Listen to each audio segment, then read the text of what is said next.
আসসালামু আলাইকুম। সবাইকে স্বাধীন বাংলাদেশের শুভেচ্ছা। আশা করি সবাই আমাদের এই দ্বিতীয় স্বাধীনতা সবাই উপভোগ করছেন।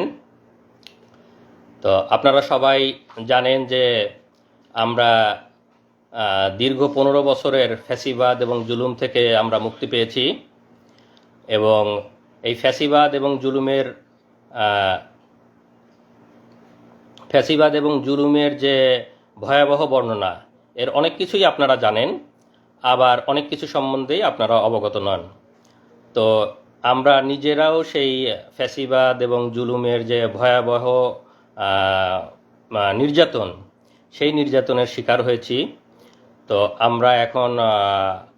আমি এখন আমার সেই ব্যক্তিগত অভিজ্ঞতা, ফ্যাসিবাদের যে গুম, আমি ব্যক্তিগতভাবে যে গুম হয়েছিলাম সেটি আপনাদের সামনে বিস্তারিত বর্ণনা করব ইনশাল্লাহ। তো আমি সংক্ষেপে প্রথমে আমার নিজের পরিচয় দিয়ে নিই। আমি ডক্টর এনামুল হক মনি। আমি এখন আছি দক্ষিণ কোরিয়াতে। আমি এখানে পোস্ট ডক্টরাল রিসার্চার হিসাবে আছি। আমি কোরিয়াতে এসেছি 2013 সালে। আমি 2013 সালে এসে কিয়ংপুক ন্যাশনাল ইউনিভার্সিটিতে আমি বায়োমেডিক্যাল সায়েন্সে পিএইচডি করেছি। তো সেখান থেকেই আমাদের আজকের গল্পের শুরু। তো আমার সবসময় স্বপ্ন ছিল পিএইচডি শেষ করে আমি দেশে ফিরব, দেশের জন্য কাজ করব। তো সেই স্বপ্ন নিয়েই আমার যখন পিএইচডির থিসিসের শেষ পর্যায়ে 2018 সালে, তখন আমি চেষ্টা করতেছিলাম যে দেশে ফেরার বা দেশে কোনো পজিশনের জন্য, বিশেষ করে ইউনিভার্সিটিতে আমার সবসময় ইচ্ছে ছিল। তো তখন আমি বিভিন্ন বিশ্ববিদ্যালয়ে দরখাস্ত করা শুরু করি, এবং তখন আমার শেরেবাংলা কৃষি বিশ্ববিদ্যালয় থেকে ইন্টারভিউর ডাক আসে। তখন আমি আমার পরিবারের সাথে কথা বলে আমি দেশে যাই আমার শেরেবাংলা কৃষি বিশ্ববিদ্যালয়ে ইন্টারভিউ দেওয়ার জন্য। তো ইন্টারভিউর ব্যাপারটা সংক্ষেপে বলে নেই যে ইন্টারভিউ যখন আমি যাই, তো সেখানে যতগুলো ক্যান্ডিডেট ছিল, আমি একমাত্র ছিলাম যার পিএইচডি করা, বাকি কারোরই পিএইচডি করা। আপনারা জানেন যে বাংলাদেশের বিশ্ববিদ্যালয়গুলোর নিয়োগের অবস্থা, আন্ডার গ্র্যাজুয়েট শেষ করে বা মাস্টার শেষ করেই বিশ্ববিদ্যালয়ের শিক্ষক হিসাবে যোগদান করে। মেধার মূল্যায়ন বাংলাদেশের বিশ্ববিদ্যালয়গুলোতে হয় না। তো আমি যখন শেরেবাংলা কৃষি বিশ্ববিদ্যালয়ে ভাইবা দিলাম, ভাইবার পরে ভিসি স্যার আমাকে সরাসরি বলতেছে যে এনামুল, আসলে তোমার পিএইচডি আছে, আমরা বুঝতে পারতেছি তুমি কোয়ালিফাইড, কিন্তু আসলে আমাদের অনেক লিমিটেশন আছে, আমাদের কিছু সমস্যা আছে। তো ঠিক আছে, তুমি আরও চেষ্টা করো, ধন্যবাদ।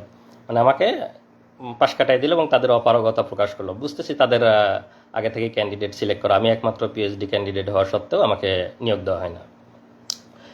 তো ভাইবা শেষ করে আমি মোটামুটি 1 মাসের ছুটি নিয়ে গিয়েছিলাম এখান থেকে, কোরিয়া থেকে। তো 1 মাস পরিবারের সাথে খুব সুন্দর সময় কাটাইছি। আমার ওয়াইফ, আমার বাচ্চা, আমার ছেলে তখন 2.5 বছর বয়স, সাফওয়ান, আমার বাবা মার সাথে পুরা 1 মাস সবার সাথে খুব সুন্দর সময় কাটায়। তারপরে যখন আমি ফেরার সময় হলো 1 মাস ছুটি শেষে, তো আপনারা জানেন যে 2018 সালের ডিসেম্বরে আমরা যে মিডনাইট ইলেকশন বলি, সেই মিডনাইট ইলেকশন হয়, এবং আমি যাই হলো 2018 অক্টোবরে। তো স্বাভাবিকভাবেই সেই সময় দেশে মানে ফ্যাসিবাদী সরকার চরম ধরপাকড় করতেছে, মিছিল মিটিং থেকে গ্রেপ্তার করতেছে, মানুষকে গুম করতেছে। এবং আমরা সবসময়ই ফ্যাসিবাদের বিরুদ্ধে সোচ্চার ছিলাম। বিদেশে থাকা অবস্থায় ফেসবুকে, বিভিন্ন মিডিয়াতে অনেক লেখালেখি করেছি। আমরা সবসময়ই হাসিনার এই জুলুম, ফ্যাসিবাদের বিরুদ্ধে আমরা সবসময় লেখালেখি করেছি, আমি ব্যক্তিগতভাবে লেখালেখি করেছি। তো এই কারণে হয়তো অনেকেরই আমি চক্ষুশূল ছিলাম, এবং হাসিনার যে গুম বাহিনী তাদের নজরে ছিলাম, সেটা তো আমি অবশ্য বুঝতে পারি নাই। তো ভাইবা শেষ করে আমি যখন কোরিয়ায় ফেরার জন্য ব্যাক করি, সেটা ছিল 21 অক্টোবর 2018 সালে। আমি আমার শ্বশুরবাড়ি জামালপুরের ইসলামপুর, সেখান থেকে ট্রেনে করে ঢাকায় আসি। আমার ফ্লাইট ছিল রাত 1টায়। তো আমি ঢাকায় রাত 8টায় পৌঁছাই যাই। তা আমার সাথে যেহেতু শর্ট ট্যুরে গেছি দেশে, আমার সাথে লাগেজ তেমন বেশি ছিল না, খুব ছোট লাগেজ। তো তো ভাবলাম যে রাত 8টায় পৌঁছায় গেছি, আমি একটু বিশ্রাম নিয়ে রাত 10টা 11টার দিকে এয়ারপোর্টে গেলেই হবে। তো এয়ারপোর্টের পাশেই আমার একটা ছোট ভাইয়ের বাসা, তো তার ওখানে যাই, তার ওখানে গিয়ে রাতের খাবার খাই। রাতের খাবার খাওয়ার পরে কিছুক্ষণ বিশ্রাম নেওয়ার পরে তারপরে যখন 10টা 10:30 বাজে তখন আমি সেখান থেকে রওনা দিই। তার বাসাটা একদম এয়ারপোর্ট সংলগ্ন এলাকায়, তো মাত্র 15 টাকা 20 টাকা রিক্সা ভাড়া দূরত্ব। তো আমি একা একাই গেছি, বাড়ি থেকেও ফ্যামিলির কাউকে নিয়ে যাইনি, যে একা একা তাদেরকে আবার ফেরত আসতে হবে। তো আমার সেই ছোটো ভাই বললো যে ভাই আমি আগাই দিয়ে আসবো নাকি আপনাকে। তাই বললাম থাক, এত রাতে দরকার নাই, তুমি থাকো, আমি একাই যেতে পারবো, কাছে তো আর ভারী লাগেজ টাগেজ নেই। তো আমি লাগেজ নিয়ে, যেহেতু একদম এয়ারপোর্ট সংলগ্ন, আমি রিক্সা নিয়ে এয়ারপোর্টের দিক যাই। তো আপনারা জানেন যে যারা বিদেশে থাকে, যখন দেশে যাতায়াত করে অনেকেই অনেক কিছু দেয়, প্রয়োজনীয় ডকুমেন্ট, অনেক সময় জরুরি মেডিসিন, অনেকের অনেক কিছু দিতে হয়। তো আমাকেও স্বাভাবিকভাবে 2-1জন বলছে যে ভাই যাওয়ার সময় আমার এরকম একজন একটা ডকুমেন্ট দিবে, একজন বই দিবে, কিছু ওষুধ নিয়ে আসতে বলছে। তো তারা এয়ারপোর্টে ওয়েট করতেছে আমার জন্য, যে আমি গেলে ওখান থেকে দিয়ে দিবে। তো আমি সেই ছোটো ভাইয়ের বাসা থেকে বের হয়ে শুধু আমার ওয়াইফকে ফোন দিছি যে আমি খাওয়া দাওয়া করছি, তো রাত অনেক হয়ে গেছে, সে গ্রামে থাকে ইসলামপুরে, তো তোমরা আর রাত জাগো না, তোমরা ঘুমাই পড়ো, আমি পৌঁছাই তোমাকে ফোন দিব ইনশাল্লাহ। এ বলে আমি আমার বন্ধুর বাসা থেকে রিক্সা নিয়ে আসছি, যেহেতু বললাম যে আমার ছোট লাগেজ, বন্ধু আসতে চাইছে, ছোটো ভাইটা যেটা ছোটো ভাই বন্ধু, আমি তাকে বলছি যে এত রাতে আসার দরকার নেই, তোমার আবার কষ্ট করে ব্যাক আসতে হবে, আমি একা একাই আসছি। তা আসার পরে বিমানবন্দরের সামনের যে হাইওয়ে রাস্তা, রিক্সা যেহেতু আসছি, রিক্সা তো আর ভিতরে ঢুকবে না, এয়ারপোর্টের ভিতরে ঢুকবে না, বিমানবন্দরের সামনের যে রাস্তা ওখানে আমি রিক্সা আমাকে থামাই দিছে। তো আমি রিক্সাটাকে ভাড়া দিয়ে রাস্তার এই পাশে নামাই দিছে। আমি এখন রাস্তা ক্রস করে লাগেজ নিয়ে এয়ারপোর্ট এরিয়ার মধ্যে ঢুকবো। তো যখন জাস্ট ঢুকবো, রিক্সাটা থামায় ভাড়া দিয়ে আমি রাস্তা ক্রস করতে লাগছি, তো ওরা আগে থেকেই আমাকে মানে টার্গেট করেছিল, আগে থেকেই ওখানে এসে সবাই রেডি হয়েছিল। তো পরে আমি যখন পার হতে লাগছি, আমাকে এরকম করে হাত ধরছে একজন, হাত ধরে বলছে এনামুল হক মনি, আপনার রাত 1টায় কোরিয়াতে ফ্লাইট না? তো আমি তো স্বাভাবিকভাবে চিনতে পারিনি, আমি ভাবছি যে আমাকে যারা ডকুমেন্ট দিবে তাদের মনে হয় কেউ, তারা ওয়েট করতেছে আমার জন্যে। তাই আমি বলছি জি, আমি এনামুল হক মনি। তো জি বলার সাথে সাথেই একদম রাস্তার ওখানেই ওদের মাইক্রো সেট করা ছিল, মাইক্রোর একটা দরজা খোলা কার, তো কারের দরজা খোলা, আমাকে এরকম হাত ধরাই আছে, এনামুল হক মনি জিজ্ঞেস করছে, আমি যখন স্বীকার করছি, এরকম ধাক্কা দিয়ে আমাকে গাড়ির মধ্যে ফেলে দিছে। আর ভেতরে 2-3জন ছিল, ভেতরের 2-3জন আমাকে এরকম করে ধরে ভিতরে টান দিয়ে ঢুকাই নিছে। তো আমি চিল্লাচ্ছি, আপনারা কারা আমাকে নিয়ে যাচ্ছে, মানে আধা মিনিট থেকে 1 মিনিটের মধ্যে এরকম আমাকে ধরে ভিতরে ধাক্কা দিয়ে ফেলে দিছে, আর ভিতর থেকে কয়েকজন টান দিয়ে ঢুকাই নিছে। তো আমি কথা বলারও খুব বেশি সময় পাইনি, মানে ওখানকার মানুষজন একটু বুঝতেছে। তারপরে সাথে সাথে দরজাটা লাগাই দিল, কারণ দরজা লাগাই দিয়ে 1 মিনিটের মধ্যে আমার চোখ বেঁধে ফেললো, তারপরে পিছনে হাত বেঁধে ফেললো, আর আমার মোবাইল, মানি ব্যাগ, ল্যাপটপ, আমার লাগেজ যা যা ছিল, মোবাইল মানি ব্যাগ পকেট থেকে নিয়ে নিল, যেহেতু আমি ফ্লাই করার জন্য যাচ্ছি, আমার mobile money bag laptop luggage যা যা ছিল সব কিছু নিয়ে নিল, জাস্ট চোখ বেঁধে ফেললো, পিছনে হাত বেঁধে ফেললো, মোবাইল মানি ব্যাগ ল্যাপটপ নিয়ে নিল, দরজাটা লাগাই দিয়ে গাড়ি টান। তো স্বাভাবিকভাবেই তো আমি আতঙ্কিত, যে কেউ আতঙ্কিত হবে সেই মুহূর্তে। তো আমি মানে কি হয়েছে, মানে তখন আমি বুঝে উঠতেই সময় লাগতেছে যে কি হচ্ছে। পরে 4-5 মিনিট একটু ওরা নীরব, আমাকে একটু হওয়ার সুযোগ দিচ্ছে। আমি তো জোরে জোরে নিঃশ্বাস নিচ্ছে, আল্লাহর কাছে দোয়া করতেছি, মানে বুঝতেছি যে কি হলো, কিন্তু অনুমান করতে পারতেছি না। হঠাৎ করে তো কিছুক্ষণ পরে, এনামুল সাহেব কি ভয় লাগছে, একজন জিজ্ঞেস করতেছে। তা বললাম যে হ্যাঁ, আপনারা কারা, আপনারা আমাকে কি নিয়ে যাচ্ছেন? না, ভয় নাই, আমরা তোমাকে কিছু জিজ্ঞাসাবাদের জন্য নিয়ে আসছি, তুমি তো হয়তো বুঝতে পারছো যে আমরা কারা, তো তোমাকে কিছু জিজ্ঞাসাবাদ করব, তোমার তো আবার রাতে ফ্লাইট আছে, তোমাকে আমরা এয়ারপোর্টে ড্রপ করে দিয়ে আসতে হবে। তো আমরা কিছু কথা জিজ্ঞেস করব, তুমি দ্রুত উত্তর দাও, তাহলে আমরা তোমাকে দ্রুত এয়ারপোর্টে দিয়ে আসতে পারবো। মানে আমাকে পুশ করতেছে যাতে আমি দ্রুত বলি, তারা আমাকে প্রলোভন দেখাচ্ছে। তো বলো, তুমি কোরিয়াতে কি করো, সরকার বিরোধী লেখালেখি করো, দেশে কোথায় পড়াশোনা করছো, ছাত্র রাজনীতি করতা, তোমরা সামনে নির্বাচনকে সামনে রেখে কি কি অপপরিকল্পনা করতেছো, আমাদের সরকারকে তোমরা ইয়ে করার চেষ্টা করতেছো, সরকারকে ডিফিট করার চেষ্টা করতেছো, অনলাইনে তোমরা অনেকভাবে চেষ্টা করতেছো, লেখালেখি করতেছো, বলো কি কি করতে ছাত্র জীবনে, কোরিয়াতে কি কি করো, এগুলো বলো। আর আমার মোবাইল তো ওদের কাছে, আমার ফেসবুক, মেসেঞ্জার, তারপরে জিমেইল, যত চ্যাটই আছে সবগুলো ঘাটতেছে, কন্ট্যাক্ট লিস্ট, কল লিস্ট ঘাটতেছে, আমাকে জিজ্ঞাসাবাদ করতেছে। তা আমি আমার স্টুডেন্ট লাইফ থেকে বলতেছি যে আমি এরকম বাংলাদেশ কৃষি বিশ্ববিদ্যালয়ে পড়তাম, আমি ভেটেরিনারিতে অনার্স করছি, মাইক্রোবায়োলজিতে মাস্টার্স করছি, তারপরে আমি কোরিয়াতে আসছি, আমি পিএইচডি করছি, পিএইচডি শেষে আসছিলাম। আমি আমার মতো করে আমার ছাত্র জীবন, আমার সব কিছু বর্ণনা, না আরও কিছু আছে, আরও বলো, মানে পুশ করতেছে এরকম। তো বারে বারে আমি আমার মতো করে বলার চেষ্টা করতেছি, না তুমি এভাবে বললে তো ইনফরমেশন আমরা পাচ্ছি না। তারপরে আরও তারেক জিয়া বা বড় বড় জায়গায় কানেকশন, তারা আমাকে এরকম মনে করছে বড় বড় জায়গায় কানেকশন আছে আমার, ওরকম বলো, আরও কিছু বলো, তুমি এরকম হলে কিন্তু ফ্লাইট মিস হবে, আমাদেরকে আবার দিয়ে আসতে হবে। তারপরেও আমি আমার মতো বলতেছি, মাঝে মাঝে ভয় লাগতেছে, আবার একটু ইয়ে হয়ে যাচ্ছে। তো পরে বললো যে এই, ওরা একজন আবার আরেকজনকে ফোন দিচ্ছে, এই একটু এয়ারপোর্টে ফোন দাও তো, এনা একটা যাত্রীর একটু দেরি হবে, তো তাকে আমরা দিয়ে আসবো। আমাকে মানে চোখ বাঁধা অবস্থা আমি শুনতেছি আর কি। তো বলছে না, বলে আমরা এয়ারপোর্টে ফোন দিছি, তোমাকে আমরা দিয়ে আসবো, একটু দেরি হবে, তুমি বলো তুমি আমাদেরকে বলতে থাকো। তো এইভাবে আমি বলতে বলতে, না ঠিক আছে, তোমার মনে হয় আজকে যাওয়া হবে না, চলো আমাদের সাথে চলো, আমরা তোমাকে কালকে দিয়ে আসবো, কালকে তোমাকে এয়ারপোর্টে দিয়ে আসবো। পরে আমাকে চোখ বাঁধা অবস্থায় ওদের প্রায় 1 ঘন্টা মতো ড্রাইভ করে নিয়ে গেল ওদের অফিসে।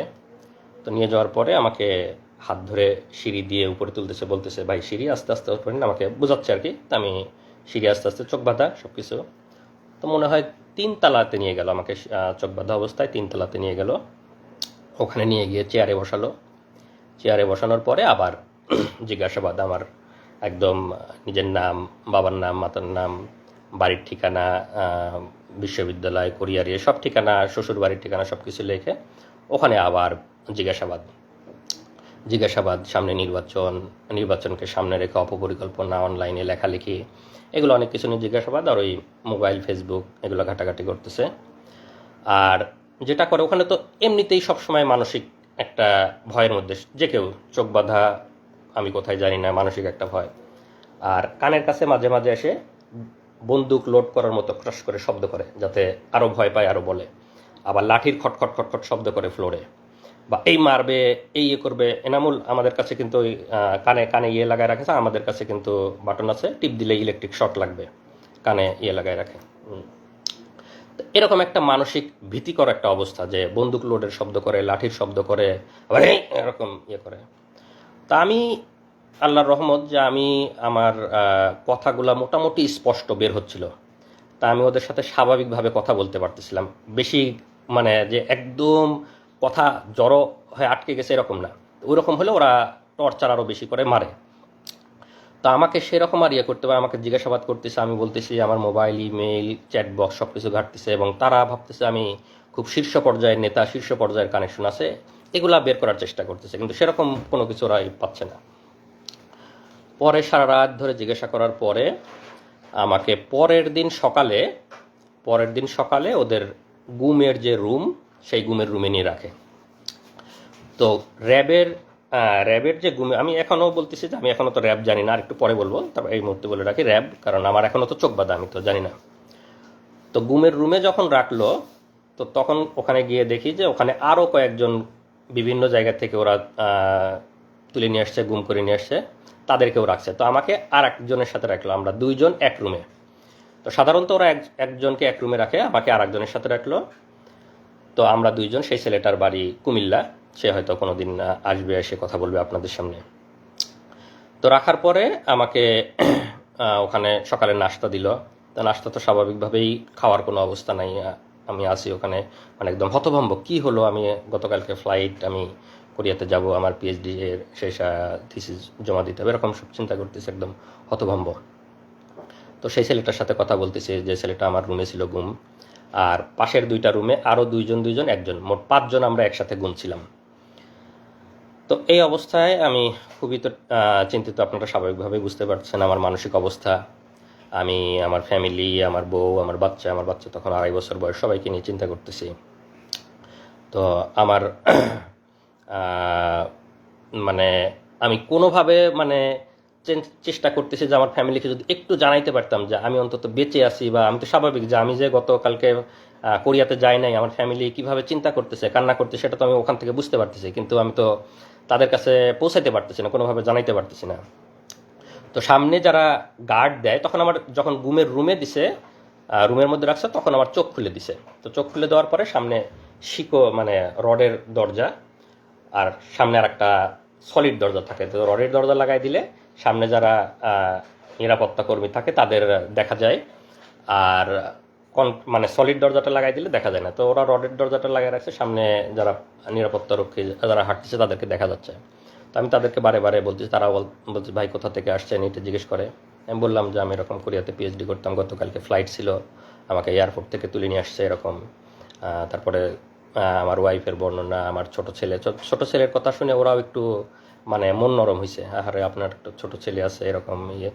তো ওরা একটু মানে ভদ্র এবং আমাদের প্রতি খুবই সহমর্মী। তারাই করে ভাই আল্লাহ আল্লাহ করেন, কোনো কিছু হবে না। মানে অফিসারগুলা মানে টপ লেভেলের, মানে হাসিনা বাইসে বাইসে সবগুলা অফিসার একদম সর্বোচ্চ লেভেলের শুয়োরগুলোকে বসাইছে, কিন্তু যারা লোয়ার লেভেলের তারা অনেক মানে সিম্প্যাথেটিক এবং অনেক সহমর্মী, তারা আমাদের বিষয়গুলো বোঝে, তারা অনেক সান্ত্বনা দিচ্ছে, ভাই আল্লাহ আল্লাহ করেন, ঠিক হয়ে যাবে ইনশাল্লাহ, কিছুই হবে না, এরকম বোঝানোর চেষ্টা। আমি ওদেরকে অনেক অনুরোধ করি, ভাই আমার ওয়াইফ ওদিকে কান্নাকাটি করতেছে, ভাই আমার ওরা মরে যাবে, আমি অনেক একটু ওদেরকে যদি জানাইতে পারতাম, ভাই আমার ওয়াইফ একটু জানান যে আমি অন্তত বেঁচে আছি, এইটুক জানান ভাই।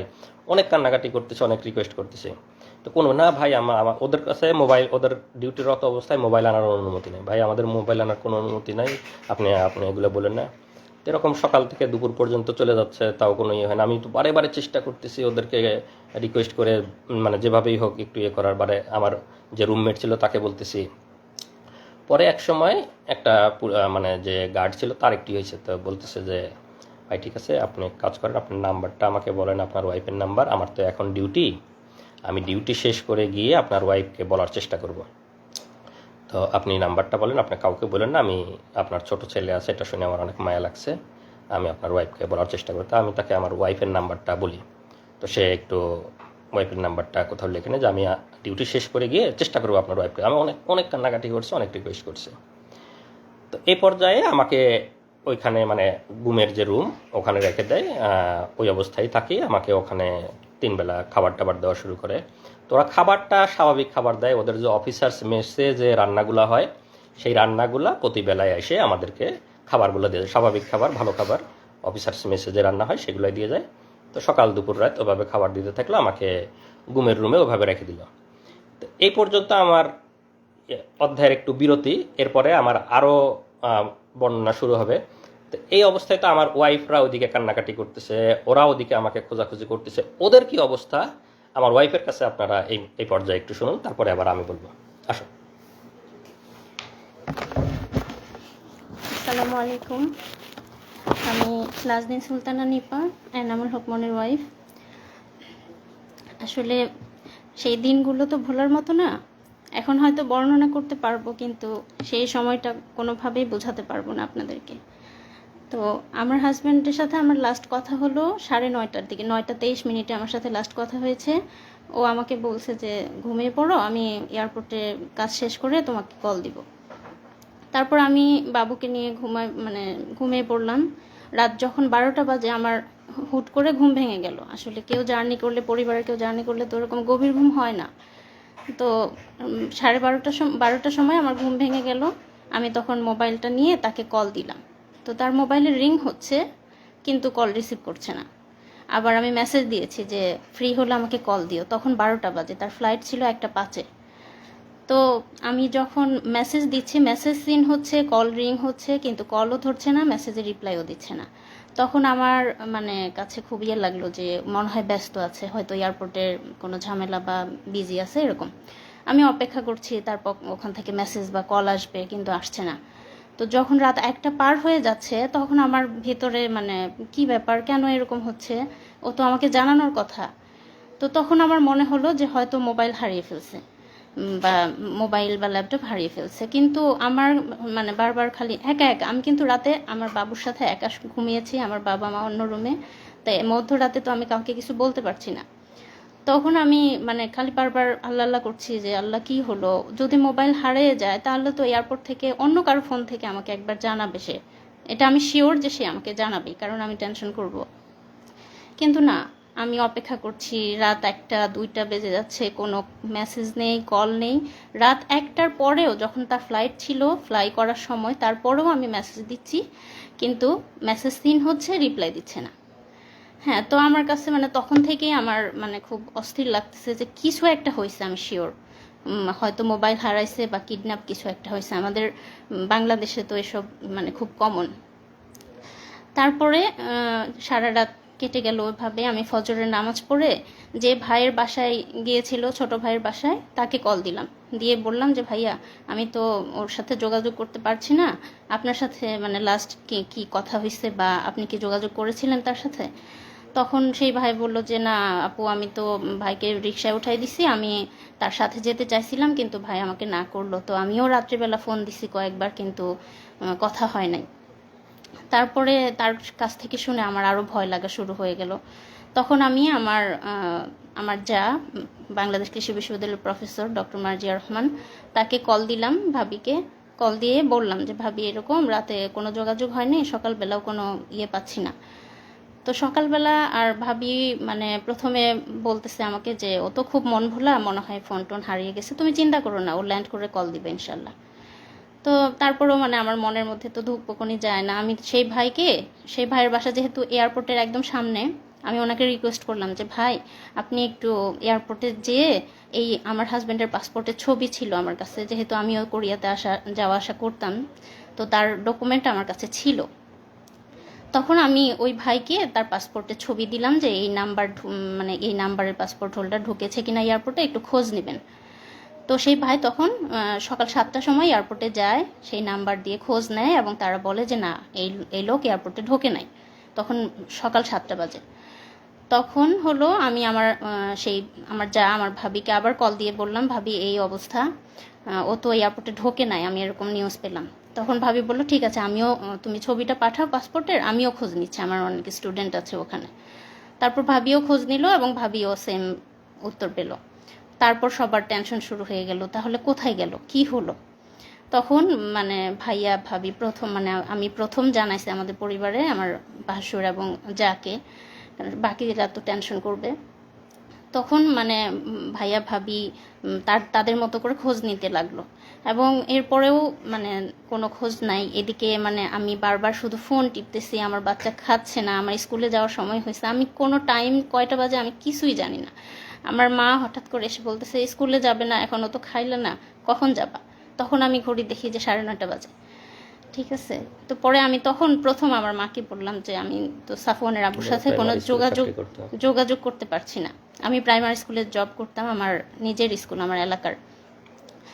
তো তখন আমার আম্মা শুনে তো মানে তখনই চিৎকার করে একদম কান্নাকাটি শুরু করে দিছে, এবং আস্তে আস্তে আমার অন্যান্য ভাসুর, আমার ভাইয়েরা যারা ঢাকায় থাকে, আমার কাজিনরা, এবং আমার হাজবেন্ডের যে ফ্রেন্ডগুলোর সাথে আমার মানে যোগাযোগ করা, কি 2-1 জনের সাথে যোগাযোগ করলাম, সবাইকে তখন জানালাম যে তাকে খুঁজে পাওয়া যাচ্ছে না, তার সাথে কোনো যোগাযোগ হচ্ছে না। এবং কোরিয়াতে যারা যে ইউনিভার্সিটিতে উনি পিএইচডি করেছেন তাদেরকেও জানালাম। তখন তারাও এদিকে খোঁজ নিল। আমার হাজবেন্ডের কোরিয়াতে ল্যান্ড করার কথা ছিল সকাল 11টায়, মানে কোরিয়ান টাইম 11টায়, বাংলাদেশ টাইম হচ্ছে সকাল 8টায়। তো আমি যখন সকাল 8টা পার হয়ে গেল, তো সে ল্যান্ড করে নাই, এই খোঁজ পেলাম। এদিক কোরিয়া থেকেও মানে এয়ারপোর্টে খোঁজ নিচ্ছে তারা যে এরকম পাসপোর্ট হোল্ডার কেউ ল্যান্ড করছে কিনা, না তারাও মানে নেগেটিভ অ্যান্সার পারলো। এবং তারপর থেকে আমরা পুরোপুরি ধরে নিলাম সে মিসিং হয়েছে, কোনোভাবে কিডন্যাপ অথবা মলম পার্টি এই টাইপের কিছু একটা হবে। আমরা কখনোই কল্পনা করি নাই যে এটা রাজনৈতিক কিছু বা মামলা মোকদ্দমা মানে এই টাইপের কিছু হবে, গুম টাইপের, আমরা কখনোই ভাবি নাই। তারপরে হ্যাঁ, সকাল তো পার হয়ে দুপুর হয়ে গেল। আমার ভাসুর ময়মনসিংহ থেকে, আমার ভাসুর প্রফেসর মাহমুদুল আলম, তিনি হচ্ছে ঢাকায় গেলেন। আমার কাজিনরা, তার ফ্রেন্ডরা সবাই যে যার মতো করে হসপিটালে, থানা, রেলওয়ে স্টেশনে, যেখানে যেখানে খোঁজা দরকার, এয়ারপোর্টের সামনে প্রত্যেকটা দোকানে দোকানে জিজ্ঞেস করেছে, ছবি দেখিয়ে জিজ্ঞেস করেছে যে এনাকে দেখছে কিনা।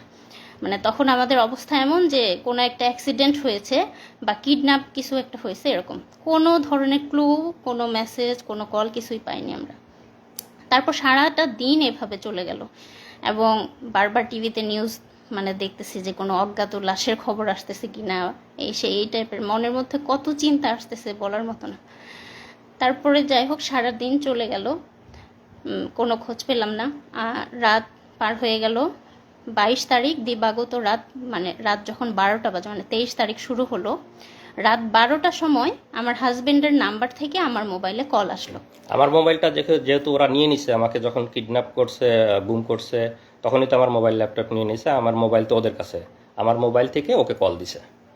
হ্যাঁ, আমাকে কল দেওয়ার পরে মানে তারা বলতেছে যে আপনি কি এনামুল হক মনির ওয়াইফ? আমি বললাম যে হ্যাঁ, আমরা তো তাকে খুঁজে পাচ্ছি না, এই নাম্বার আপনি কোথায় পেলেন, এই ফোন কোথায় পেলেন?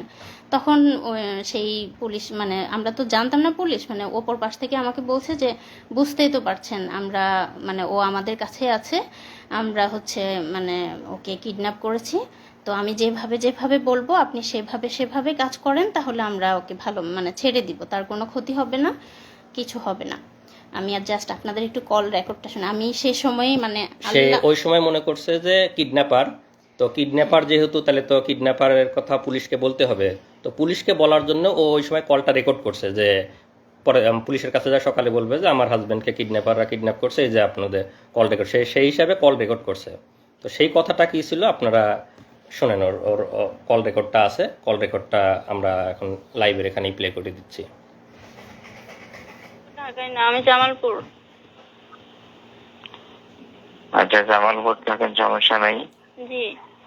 তো এখন এনামুলকে আমরা ছাড়ার ব্যাপারে ফোন করছি, ঠিক আছে? ঘটনা কি সেটা এখন জানার দরকার নাই। ঘটনা এনামুল বাসায় গেলে, বাড়িতে গেলে তারপরে বলবে। আচ্ছা, এখন কিছু বলতে পারবো না আমরা, ঠিক আছে? ও ভালো আছে তো ভাইয়া? ভালো না থাকলে কি আমরা যোগাযোগ করতাম? জি জি জি, হ্যাঁ ঠিক আছে। আমি একটু কথা বলতে চাই ভাইয়া, একটু খালি খালি মোর মুখটা খালি শুন ভাইয়া, আমি মরে যাচ্ছি একদম, একটু কথা বলতে দিবেন ভাই? আপনি কি যোগাযোগ করছি দেখে কি এত যোগাযোগ না করলে ভালো হতো মনে হয় না? আচ্ছা আচ্ছা, না ঠিক আছে, আপনি যা বলবেন তাই শুনবো, আপনি বলেন। সুস্থভাবে কথা বলেন, আপনাকে বলছি না সব থেকে কথা বলেন, কোনো উচ্ছৃঙ্খলার কোনো কিছু দরকার নাই। জি আচ্ছা ঠিক আছে ভাইয়া। এখন কথা হচ্ছে, আপনি আপনার ভাই ব্রাদার, ওনার ভাই ব্রাদার কাউকে কিছু বলতে পারবেন না, যেহেতু আপনি কথা বলছেন। হ্যাঁ। আমরা সবার সাথে কথা বলতে পারবো না, কথা একজনের সাথে বলবো। জি। আর আপনি কাউকে কিছু বলার দরকার নাই যদি এনামুলকে পাওয়ার ইচ্ছা থাকে। আচ্ছা, বলবো না আমি কাউকে। কারণ কে কোন দিক দিয়ে কি সমস্যা করে সেটা বলা যায় না, ঠিক আচ্ছা, আছে? জি বলবো না ভাইয়া। এখন আপনাদের দরকার এনামুলকে সুস্থভাবে পাওয়ার, আমরা বুঝি এটা। জি। তো সুস্থভাবে পাইতে হলে আমরা যেভাবে বলবো সেভাবে করতে হবে। আচ্ছা বলেন। তো আমাদের 1.5 লক্ষ টাকা দিতে হবে। 1.5 লক্ষ টাকা কখন দিব ভাইয়া? এখন দিবেন? এখন? এত রাতে ব্যাংকে তো টাকা হ্যাঁ। ভাইয়া। আচ্ছা, আমি টাকার ব্যবস্থা করব। হ্যাঁ, আমি আপনার টাকা ব্যাংকে? জি ব্যাংকে। আমি তো কেন, কোন দোকানদার পরিচিত নাই? এই যে মোবাইলের অ্যাকাউন্টের দোকানদার আছে, জি ওই জন্য কেউ পরিচিত নাই? খোঁজ নিলে পরিচিত মানে হয়তো পাবো, কিন্তু আমি তো মেয়ে মানুষ, এটা তো আমার মানে একজনকে হলেও জানাতে হবে ভাই। না, আপনাকে কেউ যদি বিদেশ থেকে টাকা পয়সা পাঠায় তো কিভাবে তোলেন? মোবাইল অ্যাকাউন্টে তোলেন না? বিদেশ থেকে তো পাঠায় না, আমার হাজবেন্ড তো মানে, আমি তো প্রাইমারি স্কুলে চাকরি করি, আমার টাকা দিয়ে আমি চলি, বুঝছেন? তো টাকা পাঠায় না। তারপরে তো এটা এখন তো আর আগের মতো দুনিয়াদারি নাই, ঠিক আছে? জি, আমি যেভাবে হোক পাঠাই দিব ভাই, এখনই আজকেই পাঠাই দিব ইনশাল্লাহ। আপনি দেখেন, চেষ্টা করেন, যদি পাঠাতে পারেন আমরা রাতের মধ্যে ছেড়ে দিব। আচ্ছা, আর যদি আপনার কথা হলো আপনার যত দেরি হবে আমাদেরও দেরি হবে। না আমরা পাঠাই দিব ভাইয়া রাতের আর মধ্যে। যদি কাউকে কিছু বলেন, কারোর সাথে পরামর্শ করেন, সবাই কিন্তু পরামর্শ নেগেটিভ দিবে, কেউ কিন্তু না সুস্থভাবে আমি এনামুল একজনকে ফিরে জানাই, আসে আমার কিছু আমার বলবে না। একটা ভাই আছে, আমি আমার ভাই ইসলামপুরেই থাকে, আপনি কথা বলছেন মনে হয় তার সাথে। আমি ওনাকে জানাই, উনি টাকার ব্যবস্থা করে দিবে। ওনার পরিচিত বিকাশের লোক আছে। ইসলামপুরে কে থাকে? আমার বড় বোনের জামাই, আমার দুলা বলেন, ভাই। ওনাকে বলেন না হয় আমার রবি নাম্বারে ফোন করতে, আচ্ছা অথবা আপনি ওনার সাথে কথা বলে আমাকে ফোন করেন। রবি নাম্বারে করেন, ওর মোবাইল এখন বন্ধ করে দিব। আচ্ছা ঠিক ওর আছে। মোবাইল সময় একেবারে ওকে গাড়িতে তোলার পরে ওকে মোবাইল দেওয়া হবে। আচ্ছা ভাইয়া, আমরা টাকা পাঠিয়ে দেবো, কোনো সমস্যা নাই। হ্যাঁ টাকা পাঠিয়ে আরে দেবো। ভাই, আমরা যেটা চাইতেছি সেটা দিলে আর আপনাদের সাথে কোনো বেইমানি কেন করবো? কোনো জি দরকার জি আছে? জি জি ভাইয়া, আমি পাঠিয়ে দেবো টাকা, রাতেই পাঠাবো। ঠিক আছে, জি রাখেন। আপনি আপনার লোককে বলেন বা আপনি কথা বলেন, ওই রবি নাম্বার ফোন দেন, আপনি আপনার লোকের সাথে কথা বলেন। আচ্ছা আচ্ছা ঠিক আছে। ঠিক আছে, আচ্ছা রাখেন। আল্লাহ গো। তাড়াতাড়ি বলো। তা আমি তো ঘুমের রুমেই আছি এখনো, ওদের সাথে এখনো এগুলা হচ্ছে। তারপরে বলো। তারপর আমি বললাম যে আমাকে বললো যত দ্রুত আমি টাকা পাঠাবো তত তাড়াতাড়ি তাকে ছেড়ে দিবে, এবং গাড়ি রেডি আছে, জাস্ট টাকাটা পেলে তাকে ছেড়ে দিবে। আমি সকাল মানে 6টার সময় ওনারা আমাকে 4-5টা নাম্বার, ডাচ বাংলা বিকাশ মিলিয়ে প্রায় 4-5টা নাম্বার দিল। সবগুলোতে আমি হচ্ছে সকাল 6টা থেকে 9টা এর মধ্যেই আমি 1 লক্ষ টাকা পাঠাই। ঠিক আছে, যেহেতু শুক্রবার ছিল আর আমি অনেক রিকোয়েস্ট করছিলাম যে আমাদের কাছে এত বেশি টাকা নাই, আপাতত 1 লাখ, মানে আর শুক্রবার তো বিকাশ থেকে বেশি পাঠাতে পারছি না। এখানে আমি একটু অ্যাড করে দেই। ওরা যখন আমাকে জিজ্ঞাসাবাদ করতেছিল তখন আমার ফিনান্সিয়াল অবস্থা বোঝার চেষ্টা করতেছিল, মানে এটা ওদের গুম, কিডন্যাপ, ক্রসফায়ার, র্যাবের বিজনেস, র্যাব ডিবির বিজনেস। ওরা গুম করে নিয়ে গিয়ে ফিনান্সিয়াল অবস্থা বুঝে, আর্থিক অবস্থা বুঝে, মানে ক্রসফায়ার দিবে না বা মেরে ফেলবে না, এই বিনিময়ে ফ্যামিলির অবস্থা বুঝে যার কাছে যত পারে মানে টাকা পয়সা মানে বিজনেস করে নেয়। তো আমাকে যখন জিজ্ঞাসাবাদ করছে আমি বলছি যে আমি তো পিএইচডি স্টুডেন্ট, কোরিয়াতে থাকি, আমি কিছু টাকা স্কলারশিপ পাই, আমি কয়দিন আগেই দেশে আসছি, আমার তো ফ্লাইটে অনেক টাকা খরচ হয়ে গেছে, আমার তেমন কোনো টাকা নাই, আমার বাবা রিটায়ার্ড সরকারি চাকরিজীবী, মানে বাবারও তেমন কোনো, মানে সব কিছু মিলায়ে বুঝছে যে আমার কাছে খুব বেশি টাকা নাই, মানে আমি যেহেতু স্টুডেন্ট, পিএইচডি করি, খুব বেশি সেভিংস নাই, আমার আব্বা রিটায়ার্ড, আমার শ্বশুর হলো বড় গৃহস্থ, তো সব কিছু মিলায় ওরা সেই পরিমাণই ওদের কাছে ডিমান্ড করছে। তারপর আমি সকাল 9টার মধ্যে টাকা পাঠালাম, তারা টাকা পেয়ে আমাকে কনফার্ম করলো যে হ্যাঁ টাকা পেয়েছি, আপনার ছোট ছেলে আছে শুনেছি, তারপর হচ্ছে আমরা ওকে কিছুক্ষণ পরেই ছেড়ে দিব, আপনারা গাড়ি নিয়ে রেডি থাকেন, কিছুক্ষণ পর মোবাইলটা দিয়ে ওকে ছেড়ে দিব।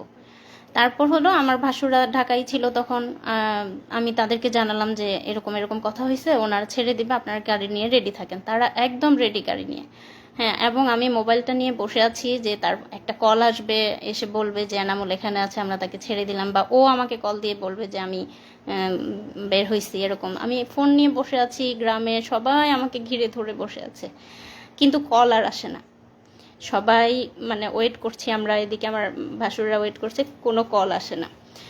একদম 9টা 10টা 11টা বেজে গেল, কোনো কল আসলো না। তখন আমরা বুঝে গেলাম যে এটা মানে আমাদের সাথে ধোঁকা দিয়েছে। তারপর যে নাম্বারগুলোতে টাকা পাঠালাম সবগুলো নাম্বার বন্ধ, যে নাম্বারে কথা বলেছি ফোনে সেটাও বন্ধ, এবং আমরা সেই নাম্বারগুলো ট্র্যাক করার চেষ্টা করেছি। নাম্বারের কোনো মানে ঠিকানা বা আইডি কার্ড যে রেজিস্ট্রেশন করা হয়েছে যে নাম দিয়ে, সেগুলো আমরা খোঁজার চেষ্টা করেছি, সেই কোনো নাম্বারে কোনো রেজিস্ট্রেশন ছিল না সেই সিমগুলোতে। তো তারপর যাই হোক, দুপুর পর্যন্ত এরকম হলো। তখন পর্যন্ত আমরা তো মানে কিডন্যাপার হিসেবেই চিন্তা করেছিলাম। যখন দুপুরে টাকা পয়সা নেওয়ার পরেও ছেড়ে দিল না বা কোনো খোঁজ পেলাম না, তখন আমাদেরকে আমাদের অনেক শুভাকাঙ্ক্ষী, আমার হাজব্যান্ডের ফ্রেন্ড এবং তার ছোট ভাই বড় ভাই সবাই মিলে আমাকে ফোন করে বলতেছে যে আপু এটা না, এটা হচ্ছে কিডন্যাপ না, ভাইয়াকে সম্ভবত গুম করা হয়েছে, আমরা ধারণা করতেছি, এবং ইলেকশনের আগে এগুলো খুব বেশি করা হচ্ছে। আর হচ্ছে এই মুহূর্তে আমাদের যত বেশি মানে ভাইরাল বা মিডিয়াতে প্রচার করব তত বেশি মানে ভাইয়ের জন্য ভালো, না হলে খারাপ কিছু হয়ে যেতে পারে। তো তখন আমি ফ্যামিলির সাথে কথা বলে তাদেরকে অনুমতি দিলাম, এবং সেই মুহূর্তে কোরিয়া, বাংলাদেশ এবং TV channel, news paper, daily star, প্রথম আলো সব জায়গায়, ফেসবুক সব জায়গায় ভাইরাল হয়ে গেল। আমরা প্রচার করলাম যে তাকে পাওয়া যাচ্ছে না এয়ারপোর্টের সামনে থেকে, মানে এয়ারপোর্টে যাওয়ার পর থেকে তাকে আমরা আর খুঁজে পাচ্ছি না। এরকম নিউজ হলো একদম, মানে কোরিয়া, বাংলাদেশ সব জায়গায় একদম ভাইরাল হয়ে গেল। তারপর হচ্ছে তারপরটা উনি বলবেন। হ্যাঁ, সে সময় আসলে অনেক পত্রিকা, টিভি মিডিয়া, যেহেতু আমি বিশ্ববিদ্যালয়ে করতাম, আমার বন্ধু, বড় ভাই, ছোট ভাই অনেকে সাংবাদিক ছিল, কোরিয়াতে অনেক সাংবাদিক বন্ধু ছিল। তো সবাই মানে যার যার অবস্থান থেকে চেষ্টা করে, সবাই নিউজ করে, অনেকটা ভাইরাল মতো হয়ে যায় সেই 2018 সালে, যাদের মনে আছে। তো এখানে একটা জাস্ট নিউজ আমার, যে এখানে ইংলিশ একটা নিউজ পেপার, যে পিএইচডি স্টুডেন্ট গোজ মিসিং, প্রথম আলো সহ অনেক জায়গায় আসে যে কোরিয়াতে ফেরার পথে পিএইচডি স্টুডেন্ট অপহরণ হয়ে গেছে। তো নিউজগুলো অনেকটা ভাইরাল মতো হয়ে যায়। তা আমি তো ওখান থেকে বুঝতেছি না, আমি যেহেতু ঘুমের রুমে আছি, আমি তো বুঝতেছি না আমাকে নিয়ে এত কিছু হচ্ছে। আমি বুঝতেছি সবাই খোঁজাখুঁজি করতেছে, কিন্তু এত নিউজ হয়েছে এটা তো আর আমার ধারণা নাই। তো ওখানে একবার একা কারারক্ষী, মানে যে গার্ড থাকে, সে একবার এসে জিজ্ঞেস করতেছে, আপনি কি পিএইচডি স্টুডেন্ট নাকি, মানে ডিউটি চেঞ্জ হয়েছে অন্য একজন। তাই বললাম যে হ্যাঁ। আচ্ছা, আপনাকে নিয়ে অনেক লেখালেখি হচ্ছে, আপনার বন্ধু টন্ধু আছে নাকি সাংবাদিক? তোমাকে হ্যাঁ, তো বিশ্ববিদ্যালয়ে পড়ছে, অনেক সাংবাদিক বন্ধু আছে। তা একটু খালি মানে বুঝতে পারলাম যে মনে হয় আমাকে নিয়ে অনেক লেখালেখি হচ্ছে। এরপরে আসল মানে যে এতক্ষণ তো বললাম যে আমাকে উপরে একটা রুমে রাখছিল, যেখানে আমরা 2 জন ছিলাম এক রুমে, এবং সর্বমোট 5 জন ছিলাম পাশাপাশি রুমে। এরপরে আমাকে যে আয়নাঘর আমরা যেটা আসলে বুঝি যে গুমের যে স্পেশাল রুম, সেই স্পেশাল রুমে আমাকে নিয়ে যায়, রাখে, চোখ বেঁধে নিয়ে যায়। তো সেটা হলো যে মানে আমাকে চোখ বেঁধে যখন নিয়ে যায়, আমি এটা আগে একটু বলে নেই, যদিও এই স্টেজে তো আমি দেখতে পাচ্ছি র্যাবের কোন জায়গায় সেটা তো আমি জানি না, পরবর্তীতে জানছি। আমি এই স্টেজেই আপনাদেরকে একটু বলে দিচ্ছি। সেটা হলো যে আমাকে যেখানে রাখছিল সেটা হলো র্যাব 2 বসিলা মোহাম্মদপুর ক্যাম্প। আমি আবার বলতেছি, র্যাব 2 বসিলা মোহাম্মদপুর, ঢাকা, এখানে আমাকে রাখছিল।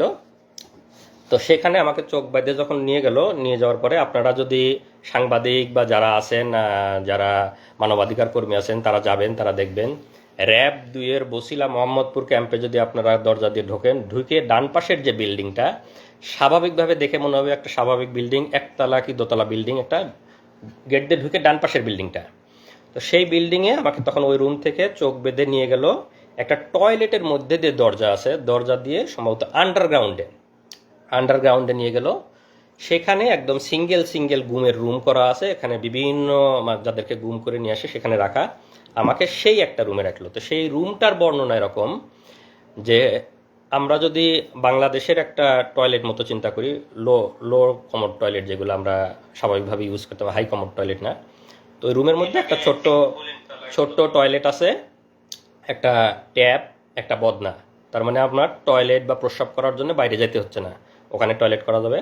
আর বাকি যে ফাঁকা জায়গাটুকু আছে, মানে একটা টয়লেটের বড় একটা টয়লেটের জায়গার মতো বাকি যে ফাঁকা জায়গাটুকু আছে, সেই জায়গায় একটা স্বাভাবিক মানুষ টান হয়ে শুয়ে থাকতে পারবে না। আমি হাইটে অত বেশি লম্বা না, তারপরে আমাকেও পা একটু ঘুচায় এভাবে শুয়ে থাকতে হতো, এরকম এতটুকু জায়গা। আর সামনে যে দরজাটা একদম সলিড, এই দরজাটার মানে রডের শিক নাই, দরজাটা একদম সলিড, দরজার মানে হেড বরাবর একটা গোল ছিদ্র করা। তো সামনে যারা মানে গার্ড থাকে, তো কাউকে বলার দরকার হলে ওই ছিদ্রর ওইটা সরায় ওদেরকে ডাক দিলে তখন ওরা কোনো কথা বলা বা কোনো জরুরি কিছু দরকার হলে ওরা, বা খাবার দেওয়ার দরকার হলেও ওদিক দিয়ে এসে কথা বলে তারপরে খাবার দেয়। তো ওইটা হলো একদম স্পেশাল রুম গুমের, যে একদম মানে আমরা ভাষায় বর্ণনা, আপনারা আয়নাঘরের অনেক ছবি হয়তো ইয়েতে নেত্র নিউজে বা বিভিন্ন জায়গায় দেখছেন, আগামীতে আরও আসবে, আপনারা হয়তো ভিডিও দেখতে পারবেন, সাংবাদিক মানবাধিকার কর্মীরা যাবেন, সেগুলো ভিডিও করে নিয়ে আসবেন। তো একদম যেটা বর্ণনা দিলাম, একটা ছোট টয়লেট এবং বাকি যে ফাঁকা জায়গাটুক থাকে, কষ্টে মষ্টে পা ভাঁজ করে একজন মানুষ শুয়ে থাকতে পারে।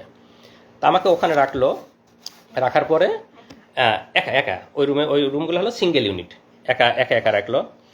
তো স্বাভাবিকভাবে ওখানে তো সবসময় মৃত্যু আতঙ্ক, মানে কখন মেরে ফেলবে, কখন মানে সবসময় কল্পনা যে মেরে কোথায় লাশ ফেলে দেবে, কেউ টের পাবে। বাংলাদেশে যা হয় মানে লাশ ভাসতেছে, গুম হয়ে যাচ্ছে, নিখোঁজ হচ্ছে, কে কোথায় মারা যাচ্ছে, কার কোথায়, সেগুলো সবসময় চিন্তা হচ্ছে। তো পরের দিন রাতের বেলা আমাকে আবার ওই গুমের ওই যে সিঙ্গেল রুম, আয়নাঘরের যে সিঙ্গেল রুম, সেই রুম থেকে নিয়ে আবার অফিসারদের রুমে নিয়ে যায়। অফিসারদের রুমে যখন যাবে সবসময় চোখ বাঁধা, গুমের রুমে থাকা অবস্থায় চোখ খোলা রাখে। অফিসারদের রুমে যাওয়ার সময় সবসময় চোখ বাঁধা, কারণ কে জিজ্ঞাসাবাদ করতেছে, কে অফিসার, কে কি, কোনো কিছু বোঝার সুযোগ নাই।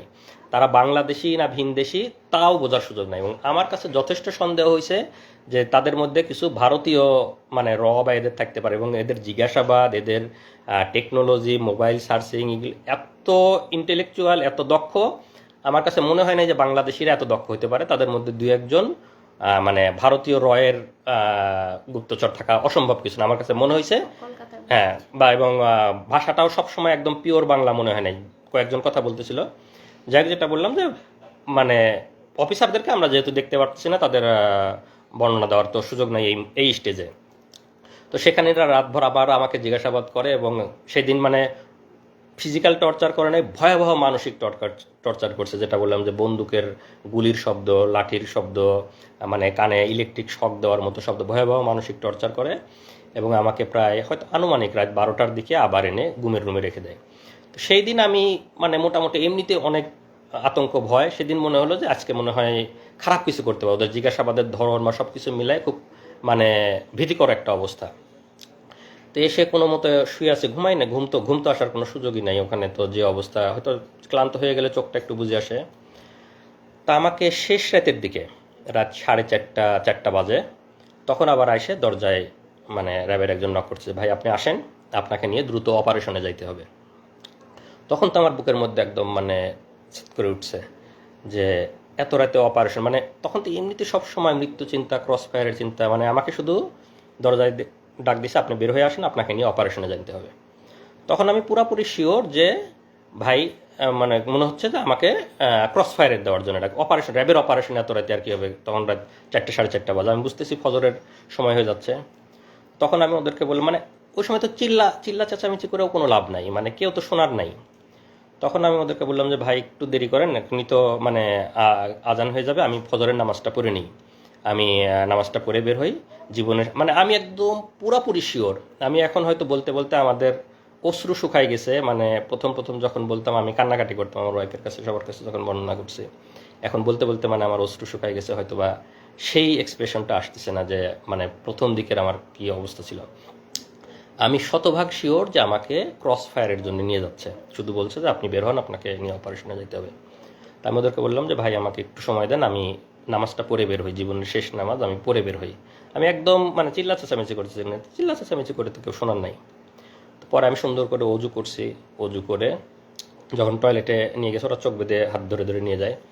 ওখানে গিয়ে আমি একটা খোয়া পাইছি, আমাদের যে খোয়া থাকে, তো খোয়াতে আমি টয়লেটের দেয়ালে মানে একটা নাম্বার লিখে, মানে আমার ওয়াইফের নাম্বারটা লিখে আসছি। মানে আমার কাছে মনে হচ্ছে যে আমাকে তো ক্রস ফায়ার দিয়ে দেবে, আমার ওয়াইফ বা আমার ফ্যামিলি মেম্বার কেউ কোনোদিন জানতেও পারবে না আমি কোথায় ছিলাম, কিভাবে মারা গেছি। যদি কেউ কোনোদিন পরবর্তীতে গুম হয়ে এই টয়লেটে আসে, এই নাম্বারটা যদি দেখে, তাহলে হয়তো সে একটু বুঝতে পারবে, তাহলে হয়তো সে আমার ওয়াইফকে হয়তো একদিন ফোন দিয়ে যায়, এই নাম্বারটা ওখানে পাইছিলাম, আপনি কি আপনার এই নাম্বারটা আমি টয়লেটে পাইছি। এরকম মনে হচ্ছে যে কোনোভাবে যদি একটু জানাইতে পারতাম তাদেরকে যে আমাকে আজকে মেরে ফেলতে যাবে বা এরকম ফিলিংস।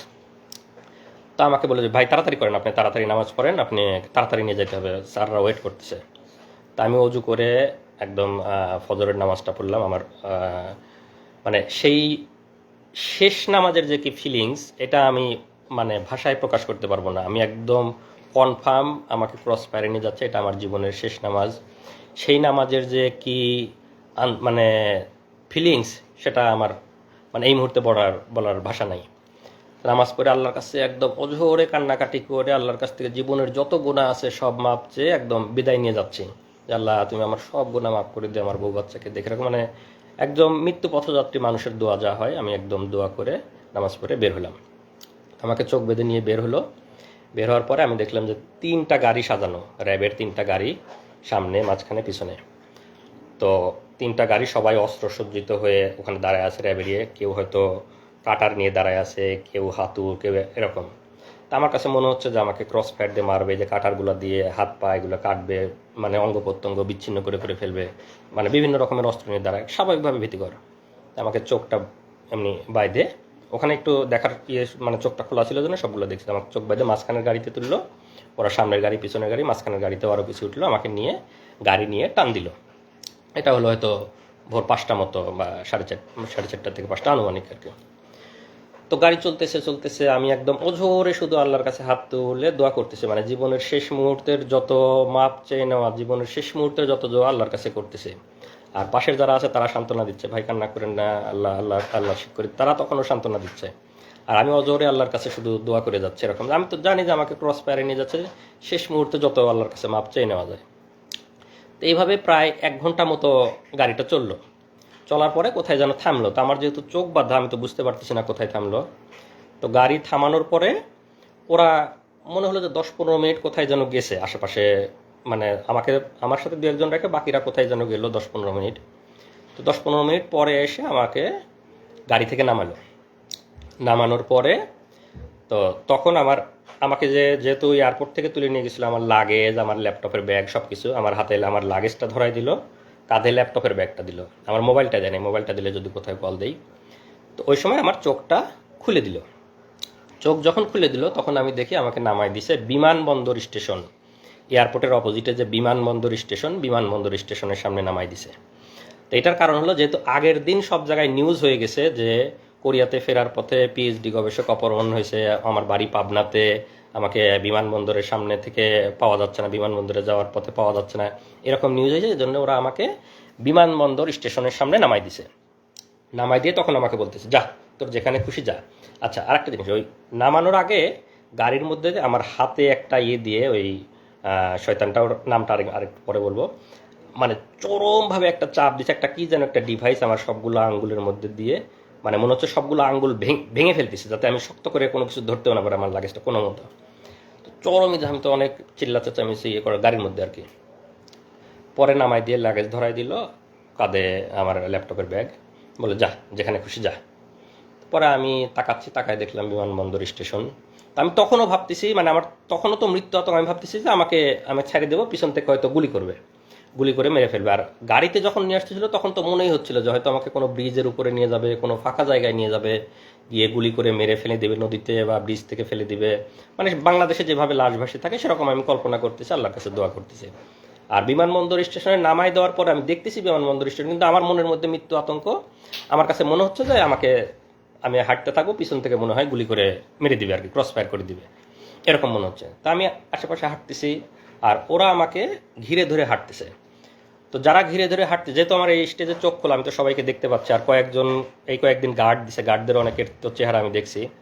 তো সেই গার্ডদের অনেকের র্যাবের ড্রেস পরা, অনেকের ড্রেস ছাড়া, তো সব রকমই আছে। তা আমি আস্তে আস্তে এয়ারপোর্ট স্টেশনের ভিতরে ঢুকে গেলাম। তখন একটু সকাল হয়েছে, এয়ারপোর্টের স্টেশনের কিছু লোকজন আসছে। তো আমার মধ্যে তো আমি দেখতেছি তারা আমার চারপাশে ঘিরে আছে। আবার আমার মনে হচ্ছে আমি যদি কোনোভাবে একটু ফ্যামিলিকে জানাইতে পারতাম। তো আমি ওখানে গিয়ে 1-2 জনকে একটু রিকোয়েস্ট করলাম, ভাই একটু মোবাইলটা দেওয়া যাবে, আমি একটু বাড়িতে কল দেবো। তো ওরা হয়তো আমার পিছন থেকে সিগন্যাল দিচ্ছে, খবরদার দেওয়া যাবে না। তো লোকজন না করলো যে না দেওয়া যাবে না, মোবাইল দিতে পারবো না। তো 2 জনকে আমি রিকোয়েস্ট করছি, ভাই প্লিজ আমাকে একটু মোবাইলটা দেন, আমি একটু আমার বাড়িতে কল দিব। মানে ওরা দেখতেছি, আমি ওদেরকে দেখতেছি, কিন্তু তারপর আমি রিকোয়েস্ট করতেছি। তো ওদের হয়তো সিগন্যাল পায়, সে আর দেয় নেই। তো আমি স্টেশনে আরেকটু হাঁটতেই যে আমাকে প্রথমে হাত ধরে তুলে নিয়ে গেছিল, ওর নামটা আরেকটু পরে বলবো, যেহেতু এখনো পর্যন্ত আমি তো জানি না সে কে, তো যখন জানবো তখনই বলবো। সে যে আমাকে বিমানবন্দরে হাত ধরে তুলে নিয়ে গেছিল, যে শুয়োরটা, সেই এসে আবার আমার হাত ধরলো। হাত ধরে বলতেছে, এই আপনার নামে গোপন রিপোর্ট আছে, আপনারা সরকার বিরোধী লেখালেখি করেন, আপনারা নির্বাচনকে সামনে রেখে অপপরিকল্পনা করতেছেন। তো আপনাকে আমরা অ্যারেস্ট করতে আসছি। আমাদের কাছে গোপন রিপোর্ট ছিল যে আপনি এই মুহূর্তে এয়ারপোর্ট স্টেশনে আসবেন। আর ওই যে আমাকে গাড়িতে 10-15 মিনিট রেখে ওরা কোথায় যেন গেছিলো, ওরা গিয়ে একটা ট্রেনের টিকিট কেটে নিয়ে আসছে।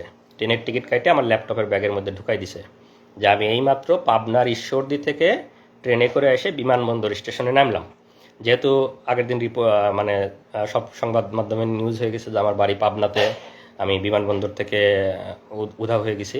তো ওরা ট্রেনের টিকিট কেটে দিয়েছে যে আমি ট্রেনে করে পাবনা ঈশ্বরদী থেকে এয়ারপোর্ট স্টেশনে এসে নামলাম। তো আমাকে ধরার পরে আপনার নামে রিপোর্ট আছে, আমার ল্যাপটপের ব্যাগ থেকে ট্রেনের টিকিটটা বের করলো।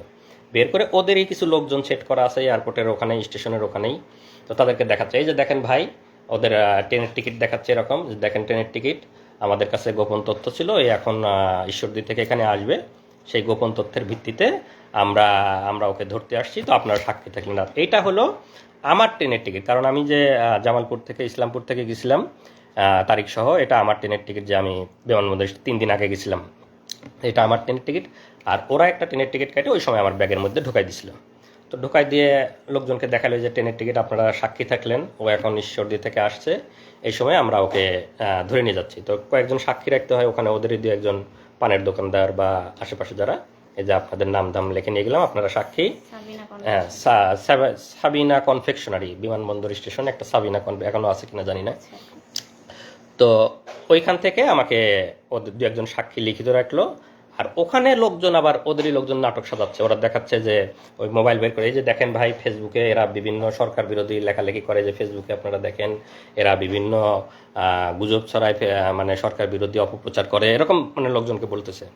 আর লোকজন অনেকে আগে আসে, হায় রে সরকার এত উন্নয়ন করে তারপরেও ছেলেরা সরকারের বিরুদ্ধে লেখে, এরকম দু একজন বলতেছে। তা আমি ওদেরকে আবার আপনারা ওদের লোক, আপনারা জান, আপনারা মানে ওদের না এখানে নাটক করতেছেন, আমি ওদেরকে চিল্লাপাল্লা করতেছি। যখন আমাকে বলতেছে যে আপনার নামে রিপোর্ট আছে, আপনাকে আমরা ধরতে আসছি, আমি তখন চিল্লাপাল্লা করছে যে আমাকে আমাকে মানে গ্রেপ্তার করতে আসছেন, মানে আমি তো 3 দিন আপনাদের ওখানে ঘুমছিলাম, এখানে আমাকে এনে নাটক করতেছেন, মানে আমি খুব চিল্লাপাল্লা করছি। আশেপাশের লোকজন অন্তত যাতে জানে যে আমাকে ওরা 3 দিন ধরে ঘুম করে। আমার খালি মনে হচ্ছে কেউ যদি আমার একটু ছবি তুলে মানে নিউজে টিউজে দেয় বা ফেসবুকে দেয়, অন্তত আমার ফ্যামিলি বা পরিচিত কারো না কারো নজরে আসবে। আমি খুব চিল্লাপাল্লা করছি, ভাই আমাকে গুম করে রাখছিল, এরা আমাকে গুম করে রাখছিল, আমাকে ক্রস ফায়ারে দিবে, ভাই আমাকে মারি ফেলবে, কেউ আমার একটু ছবি তোলেন, কেউ একটু ফেসবুকে দেন, আমি এরকম চিল্লাবো। ওরা আমার মুখ চাপে ধরার চেষ্টা করছে, চুপ চুপ চুপ, এরকম মানে 2-1টা কিল ঘুষিয়ে দিছে আমাকে। তো ওরা ওদের মতো তাড়াতাড়ি সাক্ষী নিয়ে আমাকে আবার বিমানবন্দর স্টেশন থেকে টেনে বের করে নিয়ে আসতো। আমাকে যখন বের করে নিয়ে আসছে তখনও আমি চিল্লাপাল্লা করতেছি, ভাই কেউ আমার একটা ছবি তোলেন, ভাই কেউ আমার একটা ছবি তোলেন, আমাকে ওরা নিয়ে যাচ্ছে, আমাকে গুম করে রাখছিল, কেউ কেউ একটু আমার ছবি তুলে একটু দেন, এরকম আমি বলতেছি।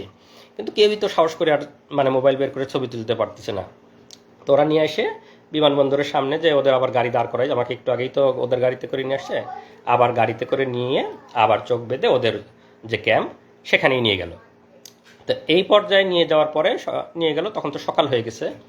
তো ওখানে যাওয়ার পরে কিছুক্ষণ পরে আমাকে এই প্রথম অফিসারটা তার রুমে নিয়ে গেল, আমাকে ডাক দিয়ে নিয়ে গেল যে আমার সাথে এখন তো যেহেতু মানে হয়ে গেছে, ওখানে নিয়ে যাওয়ার পরে ওরা আবার আমি তো জানি না সংবাদ সম্মেলন, যেহেতু আমি ঘুমে ওদের ওখানে আছি, ওরা জানে, ওরা বলবে যে এই সময় আপনারা জানেন সবাই যে সংবাদ সম্মেলন করলো।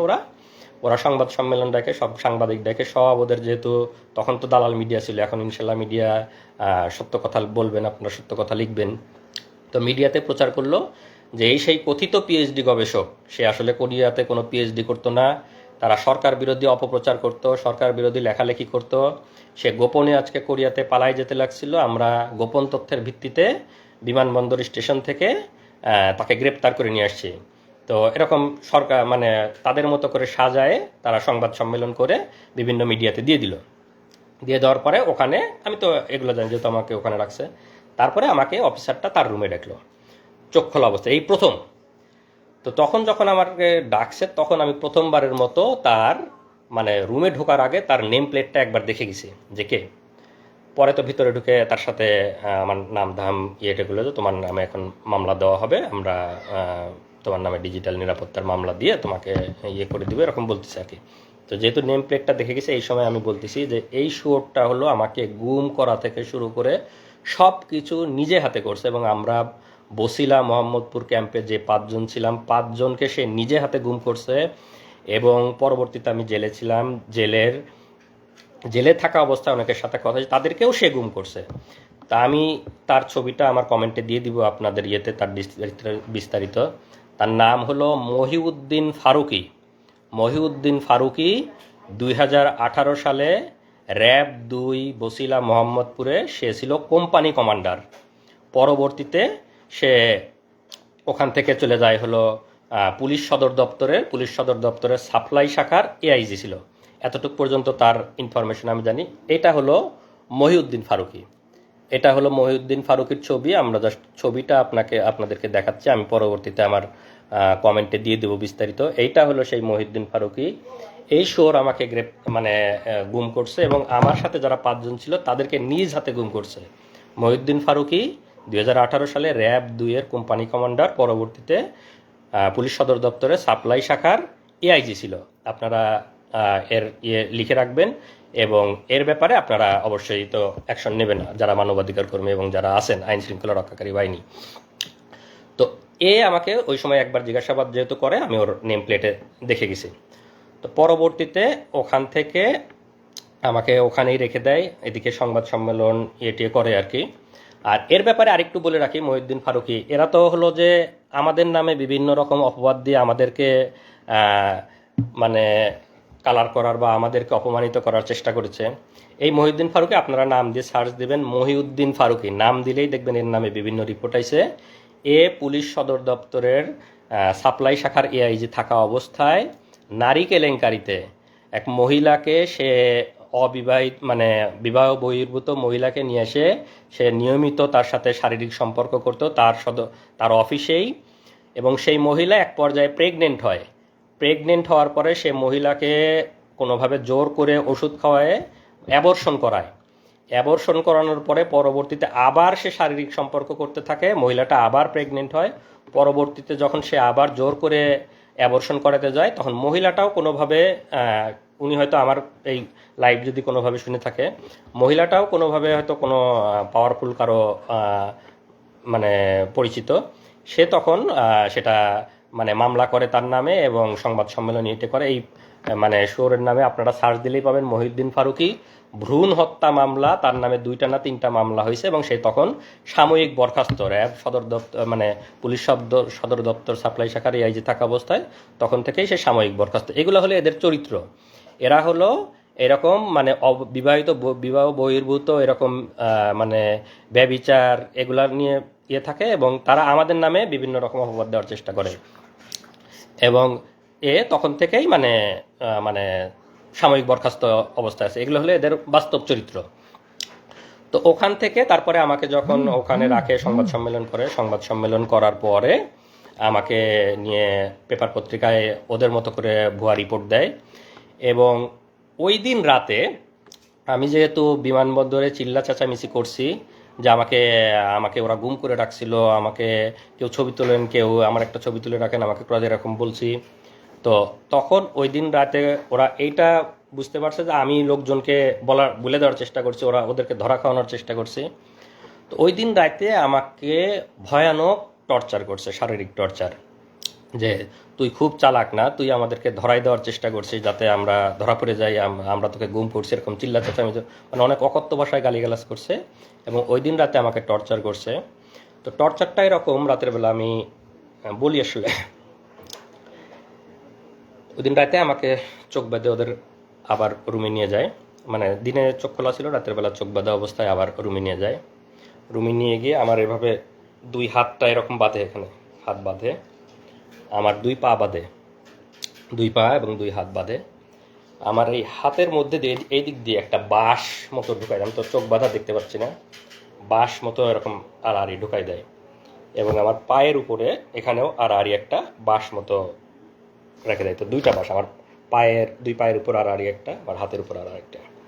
আর এই 2 বাঁশের উপরে মানে এই বাঁশের উপরে 2-4 জন, ওই বাঁশের উপরে 2-4 জন এরকম দাঁড়ায়, মানে রুটি বলার মতো, যেরকম মানে আমরা যেরকম বেলন দিয়ে রুটি বলি এইরকম একদম চাপ দিয়ে এরকম বলতেছে। আমি তো চিল্লাই করছি। যখন চিল্লাচ্ছি তখন আমার মুখের মধ্যে গামছা গুঁজে দিছে যাতে মানে চিৎকার বাইরে না যায়, আমার মুখের মধ্যে চিল্লাচ্ছি।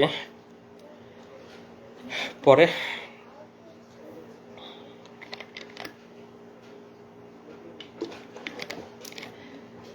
এভাবে প্রায় 15-20 মিনিট আমার উপর ভয়াবহ টর্চার চালায় ওরা। মহিউদ্দিন এই সেই গেঞ্জি বলতে ভুলে গেছি, এই সেই গেঞ্জি যে গেঞ্জি পরা অবস্থায় আমাকে তুলে নিয়ে গেছিলো, এই গেঞ্জি পরা অবস্থায় ছিলাম। এই গেঞ্জি পরা অবস্থায় আমাকে ওই টর্চার করে, রক্ত এবং ময়লা মিশ্রিত সেই গেঞ্জি। আমরা 5 বছর সেই গেঞ্জিটা যত্ন করে তুলে রাখছিলাম আজকের দিনের জন্য, যে আজকের দিনে আজকের এই দিনে আমরা এই গেঞ্জিটা পরে আপনাদের সামনে বলবো। এই সেই গেঞ্জি পরা অবস্থায় আমাকে টর্চার করে, ভয়ানক টর্চার, রক্ত এবং ময়লা এখনও আছে। টর্চার করার পরে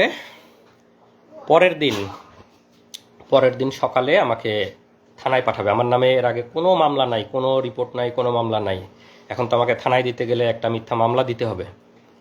তখন পরের দিন সকালে ওরা একটা ভুয়া ডিজিটাল নিরাপত্তা, আপনারা জানেন যে ডিজিটাল নিরাপত্তা আইনের অবস্থা, আমরা সবাই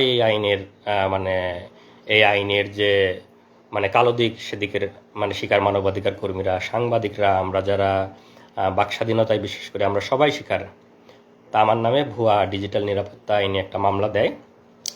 মামলা দিয়ে সকালে আমাকে থানায় পাঠাবে। থানায় পাঠানোর আগে আমার তো এই ড্রেসটার অবস্থা খুবই খারাপ, রক্ত, ময়লা সব কিছু ভর্তি।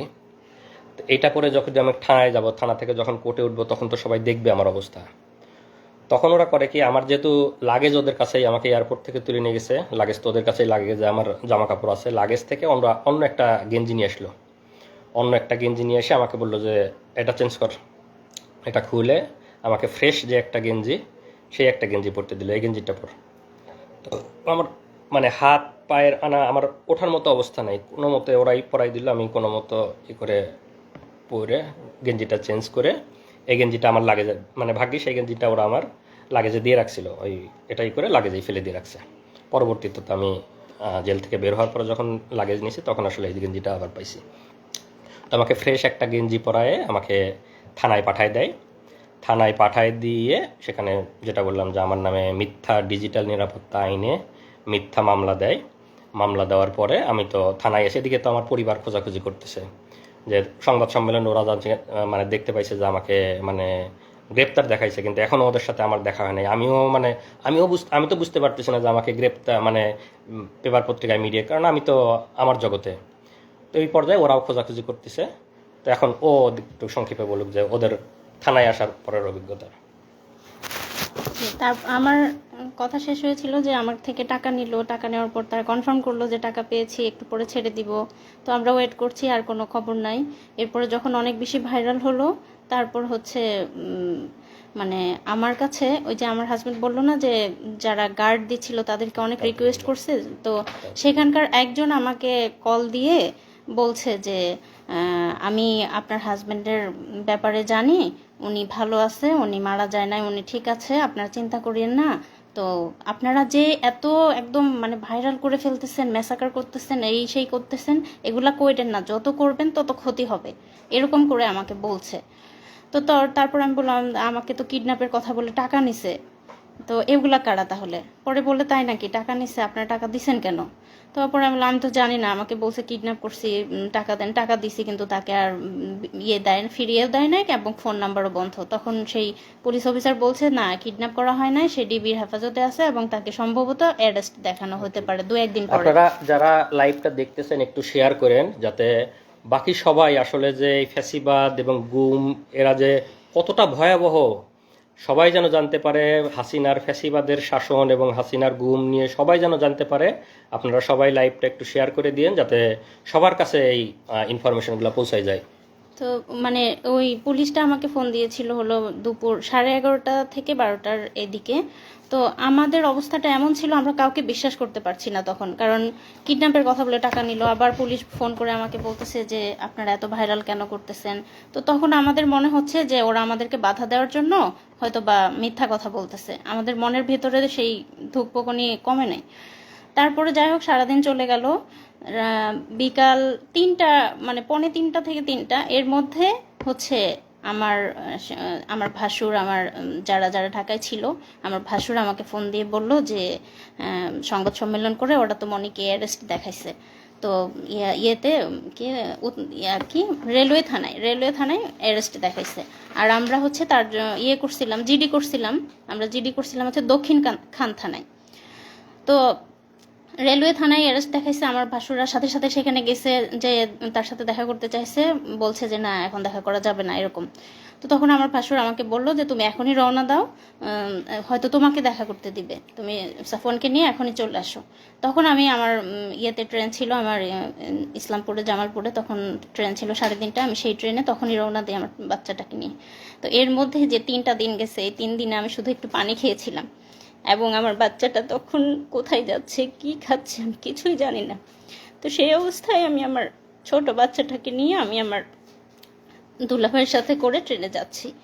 তারপর আমরা মানে 8:30টার দিকে ঢাকায় পৌঁছলাম। পৌঁছেই হচ্ছে আমি আমার ভাসুরকে কল দিলাম যে কোথায় আসবো। তো পরে বললো যে থানায় আসার আগে থানায় আসো, আর হচ্ছে অফিসারের নাম্বার দিল যে আগে এনাকে ফোন করো যে দেখা করতে দিবে কিনা, এত দূর থেকে আসছো, যদি দেখা করতে না দেয় শুধু শুধু আসে কষ্ট করা লাগবে, আগে কল দিয়ে কথা বলে নাও। তো কল দিলাম, তখন ওনারা বললো যে না, রাত্রেবেলা আমরা কাউকে দেখা করতে দেই না, আমাদের অফিসাররা রাতে থাকে না, তো অনুমতি ছাড়া দেখা করা যাবে না, আপনারা কালকে সকালে আসবেন, সকালে তাকে কোর্টে নেওয়া হবে তখন আসবেন।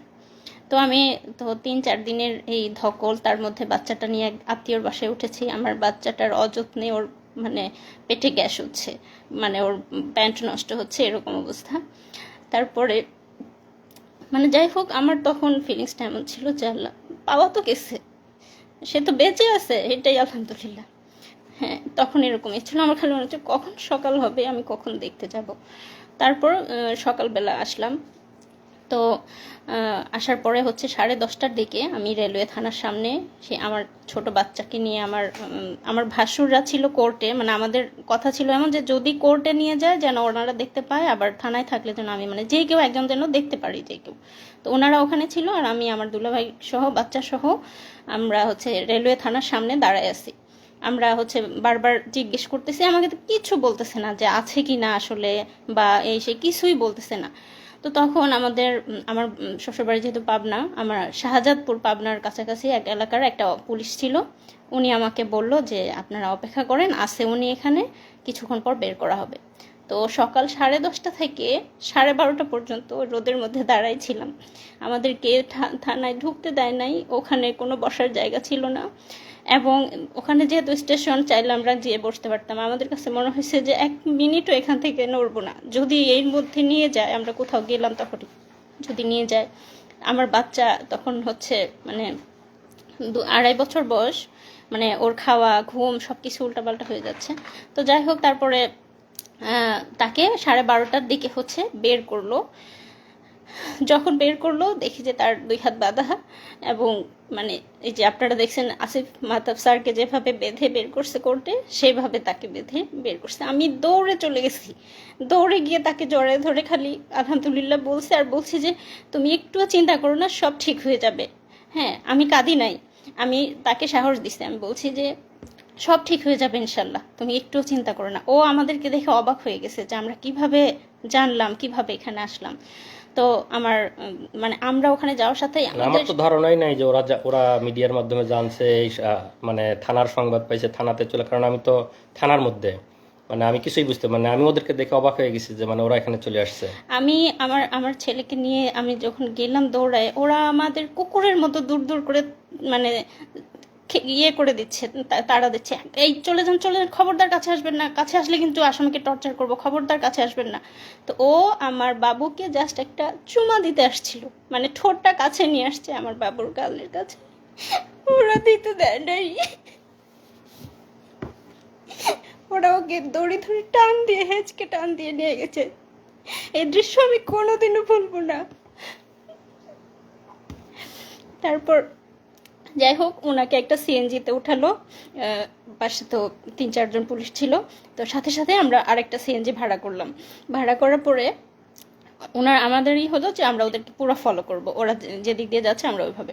তো যে ফলো করতেছি, আমাদের সিএনজি ওদের সিএনজি পাশাপাশি ছিল, এবং একটা জ্যাম লেগে যায়, জ্যাম লেগে যাওয়ার ফলে তাদের সিএনজি আর আমাদের সিএনজি একদম পাশাপাশি, মানে আমি বারবার আমার এখান থেকে দেখতেছি ও একটু করে তাকাচ্ছে। তো আমি সাফওয়ানকে বলছি, দেখো ওই যে তোমার বাবা, ডাকো বাবাকে ডাকো। সাফওয়ান ডাকতেছে, বাবা বাবা এমন করে ডাকতেছে। পুলিশ কতটা হিংস্র, কতটা খারাপ, সে সিএনজি থেকে বের হয়ে এসে, আমাদের সিএনজিওয়ালা একটু বয়স্ক ছিল, আমাদের সিএনজিওয়ালাকে লাথি মেরে বলতেছে যা তাড়াতাড়ি এখান থেকে, মানে আমাদের সিএনজি ওখানে দাঁড়াতে দিচ্ছে না। সে বয়স্ক মানুষটার সাথে খারাপ, জাস্ট আমার ছেলে একটু বাবা বলে ডাকছে, এটাই ওদের সহ্য হচ্ছে না। ঠিক আছে, তখন ওরা লাথি মেরে আমাদের সিএনজিওয়ালাকে বলতেছে যা তাড়াতাড়ি, মানে যেন দেখাই না হয় এরকম। পরে যাই হোক, ওনাকে নিয়ে গেল, নিয়ে যাওয়ার পরে কোর্টে মানে যখন ওনাকে সিএনজি থেকে নামিয়ে গারদে নিচ্ছে, আমার ভাসুররা তখন প্রথম 3-4 দিন পরে তাদের ভাইকে দেখতে পেল। তারপর আমরা নামলাম, নামার পরে আমরা মানে অপেক্ষা করছি কি করে কি হবে, কারণ আমাদের পরিবারে কোনো, আমার শ্বশুর বাড়ি আমার বাবার বাড়ি কোনো ফ্যামিলিতেই এরকম কিছু হয় না, আমরা কিচ্ছু জানি না কি হতে যাচ্ছে কি হবে। কিন্তু আমার মনের মধ্যে একটা সাহস ছিল যে আমার ভাসুররা অনেক ভালো ভালো জব করে ইনশাল্লাহ খুব দ্রুত বের করে আনতে পারবে। আমি জানি না, আমি ছোট মানুষ, তখনও এসব বুঝি না, মানে এত কষ্ট যে হবে সেটা বুঝতে পারিনি। আমার মনে হয়েছে খুব দ্রুত 2-3 দিনের মধ্যেই হয়তো বের করতে পারবে। তো তারপর যাই হোক, কারোর থেকে তাকে কোর্টে নেওয়া হলো। আমরা পিছে পিছে যাচ্ছি, আমাদেরকে একটু কাছে ঘেঁষতে দিচ্ছে না, মানে কোনো কথা কোনো ইনফরমেশন যেন আমরা তাকে না দিতে পারি বা উনি আমাদেরকে কিছু না জানাতে পারে, তার কাছেই ঘেঁষতে দিচ্ছে না এবং দূর দূর করে তাড়িয়ে দিচ্ছে। তারপর হচ্ছে তাকে তখন কোর্টে তোলা হলো। এরপর তুমি বলো। যে আসলে অভিজ্ঞতা বলতে গেলে আরও অনেক কষ্টের কথা, সব কিছু বলা এক লাইভে সম্ভব না। এরপরে তো আমাকে কোর্টে নিল গারোদের বা মানে কোর্টের কাহিনী আপনারা অনেকেই জানেন, যাদের পরিবারের অনেকে মামলা মোকদ্দমার শিকার হয়েছে। সেখানে কি অবস্থা সেটা আর বর্ণনা না করি, আমাদের লাইভ অনেক লম্বা হয়ে যাবে।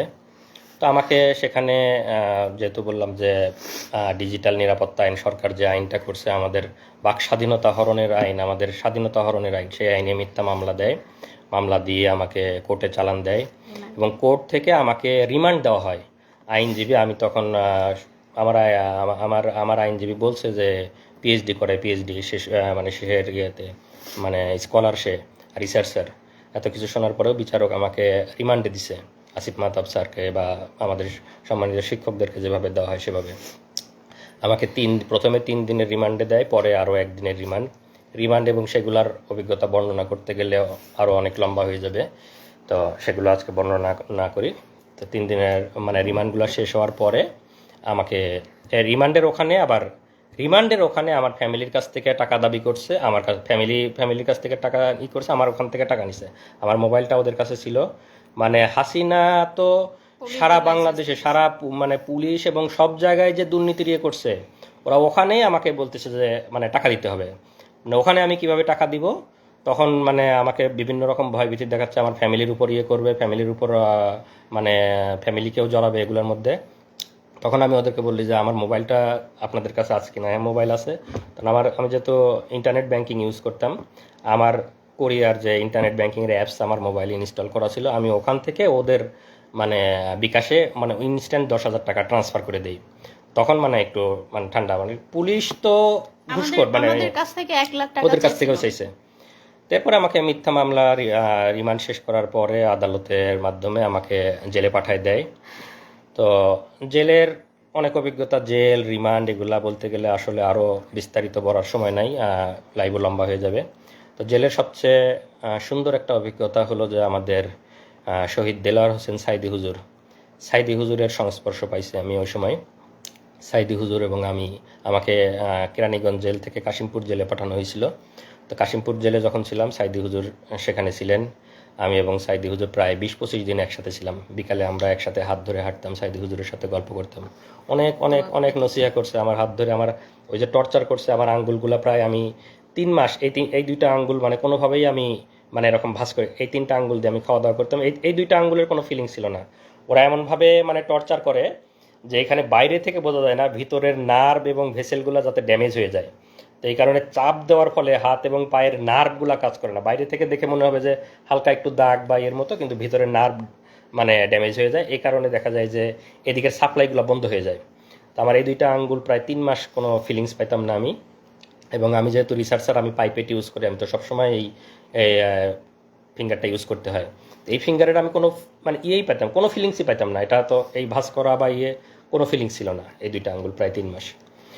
তো দেলোয়ার হোসেন সাইদি হুজুরের সভাপতি ছিলাম, উনি আমার হাতে মেসেজ করে দিছে, দোয়া করছে সাইদি হুজুরকে আল্লাহ জান্নাতুল ফিরদাউস নসিব করুক। এটা আমার জেলের সবচেয়ে সুন্দর অভিজ্ঞতা যে সাইদি হুজুরের মতো একজন মানুষের সহচর্যে আমি প্রায় 20 দিন ছিলাম। উনি আমাকে ওনার একটা ফতুয়াও গিফট করছিলেন ওই সময়। আর এই যে আমরা এতদিন পরে আজকে লাইভে আসছে, আপনারা সবাই জানেন যে বাংলাদেশ কোন ফ্যাসিবাদের মধ্যে ছিল। আমাদের কোনো বাক স্বাধীনতা ছিল না, আমাদের বলার কোনো সুযোগ ছিল না, বলার কোনো অধিকার ছিল না, মিডিয়া আমাদের কথা প্রচার করতো না, আমাদের পরিবারের উপর টর্চার করা হতো, পরিবারের আমি কোরিয়াতে চলে আসছি, আবার আল্লাহ আমাকে জেল থেকে অনেক কঠিন পথ পাড়ি দিয়ে আসতে হয়েছে, সেগুলা অন্য কোনো একদিন বলবো। তারপরেও আমার এখানে পিএইচডি ডিগ্রি হয়েছে, আল্লাহ আমাকে ভালো চাকরি মিলাইছে, অনেক ভালো আছি। কিন্তু তারপরেও তো মানে দেশের প্রতি টান আছেই। আর এতদিন যে আমরা বলতে পারি নাই, কিন্তু এর মাঝে তো আমরা চুপ ছিলাম না। আমরা যারা বলতে চাই তারা তো আমরা বিভিন্নভাবে বলার চেষ্টা করি। আমি আল জাজিরাতে, বিবিসিতে, আমাদের শ্রদ্ধেয় সামি ভাই, তাসনিম খলিল ভাই, ওনাদের সাথে কথা বলছি, ওনাদের কাছে বলছি, বিবিসিতে বলছি, আল জাজিরাতে বলছি, সব জায়গায় হাসিনার ফ্যাসিবাদ, হাসিনার গুম, এগুলো আমরা অলরেডি ইন্টারন্যাশনাল মিডিয়াতে দিয়ে রাখছিলাম। এবং আজকের যে এই যে সরকারের পতন, এগুলো আসলে তো সব কিছুরই সম্মিলিত একটা মানে বাইরে থেকে মানে র্যাবের যে স্যাংশন বা র্যাবের এগুলো সব কিছুই আসলে এই সম্মিলিত মানে রিপোর্ট বা এগুলোর মাধ্যমে হয়েছে। এবং আমি যেহেতু পিএইচডি রিসার্চার ছিলাম, আমি তো স্বাভাবিকভাবেই মোটামুটি তাদের সাথে ইংরেজিতে কথা বলতে পারবো। তো আমি তাদেরকে সব কিছু বিস্তারিত বলছি, বিবিসি, আল জাজিরা এবং মানবাধিকার সংগঠনগুলোকে। তো আসলে শেষ কথা এটাই যে আমরা যারা প্রবাসে আছি সবাই দেশকে ভালোবাসে, স্বাভাবিকভাবে আমিও ভালোবাসি, দেশকে অনেক ভালোবাসি। দেশকে ভালোবাসি জন্যই পিএইচডি শেষ করে ইচ্ছা ছিল দেশে ফিরে যাব, দেশে থাকব, দেশের জন্য কাজ করব। সেই আশা আকাঙ্ক্ষা নিয়েই গেছি। এবং নিজের যোগ্যতা বলে ইচ্ছা ছিল ইউনিভার্সিটিতে জয়েন করব, ইউনিভার্সিটিতে জয়েন করার চেষ্টা করেছি। কিন্তু আমাদের যেহেতু মেধাকে মূল্যায়ন করা হয় না, স্বাভাবিকভাবেই আমাকেও মূল্যায়ন করা হয় নাই। আমাকে দেশের জন্য কাজ করতে গিয়ে আমাকে আসামি হয়ে দেশ থেকে ফিরে আসতে হয়েছে। তো আমরা সেই কষ্ট নিয়েই এখনও আছি। শত কষ্টের পরেও আমরা আজকে আলহামদুলিল্লাহ বলি যে আমাদের শত জুলুম নির্যাতনের পরে আল্লাহ আমাদেরকে মুক্তি দিয়েছে, ফ্যাসিবাদ থেকে মুক্তি দিয়েছে, জালিমের শাসন থেকে মুক্তি দিয়েছে। এবং আজকে আমান, আজমি, আরমান ভাইরা ফিরে আসছে আয়নাঘর থেকে, এটা দেখে আমরা কান্না করতেছি। আমি, আমার স্ত্রী, আমরা কান্না করতেছি যে আমরা 3 দিন গুমে আমাদের কি অবস্থা ছিল, মনের অবস্থা। এই ভাইরা 8-10 বছর ধরে গুম, তাদের মনের অবস্থা কি? আপনারা হয়তো তাদের কথাও শুনবেন, তারা আস্তে আস্তে হয়তো আসবে। তাদের মানসিক অবস্থার কি অবস্থা আমি জানি না। 3 দিনেই তো আমার মানসিক অবস্থা বর্ণনা করলাম। এবং এই অবস্থায় সবসময় দেশে যাওয়ার জন্য উদ্যম, যেহেতু মিথ্যা মামলা দিয়ে রেখেছে এবং দেশের জন্য কাজ করতে গিয়ে দেশ থেকে আসামি হয়ে ফিরে আসছি। দেশে যাওয়ার খুব বেশি সুযোগ ছিল না। এর মাঝে আমার আম্মা ক্যান্সারে আক্রান্ত হয়ে মারা যায়। আমি আম্মাকে শেষবার দেখতে পারি। আম্মা মারা যাবে, আম্মা ডাক্তার বলছে যে এত মেয়াদ আছে, এত মাস ম্যাক্সিমাম হয়তো টাইম পাইতে পারে। আম্মার ডায়াগনোসিস হয়েছিল লেট স্টেজে। সব কিছু জানার পরেও আমরা আম্মার জন্য যাইতে পারি। শেষ মুহূর্তে না পেরে আম্মার যখন অবস্থা বেশি খারাপ, আমি টিকিট কাটছিলাম। আমি, আমার স্ত্রী, সন্তান, আমরা 4 জন সবাই টিকিট কাটছি যে যত যাই হোক আমাকে গ্রেপ্তার করলেও আমি যাব, আম্মাকে আমার দেখতেই হবে। আম্মা সেই শেষ সময় আমি টিকিট কেটে যাওয়ার চেষ্টা, তখন করোনার পিক সময়, টিকিট অনেক এক্সপেন্সিভ, টিকিট পাওয়া যায় না, ফ্লাইট নাই। সেই মুহূর্তে আমি টিকিট কেটে মানে আম্মার জন্য গেছি। কিন্তু আমি যেদিন টিকিট কাটছি আম্মা তার পরের দিন মারা গেছে। আমি যেতে যেতে আম্মার জানাজা পাই নাই, আমার যেতে আরও একদিন ডিলে হয়েছে। কারণ তখন করোনার সময় তো আমাদের পারমিশন নিয়ে যাইতে হইতো যে আমরা ফিরে আসবো। করোনার সময় ফ্লাইট অ্যাভেলেবেল ছিল না, টিকিট কেটে যাওয়ার সুযোগ ছিল না। তো টিকিট কেটে আমার ফ্লাইট ছিল 2 দিন পরে। আমি যেদিন টিকিট কাটছি পরের দিন আম্মা মারা গেছে। তো আমি আমার আম্মাকে পাই নাই। এই আফসোস আমার সারা জীবনে যাবে না। আমি আম্মাকে,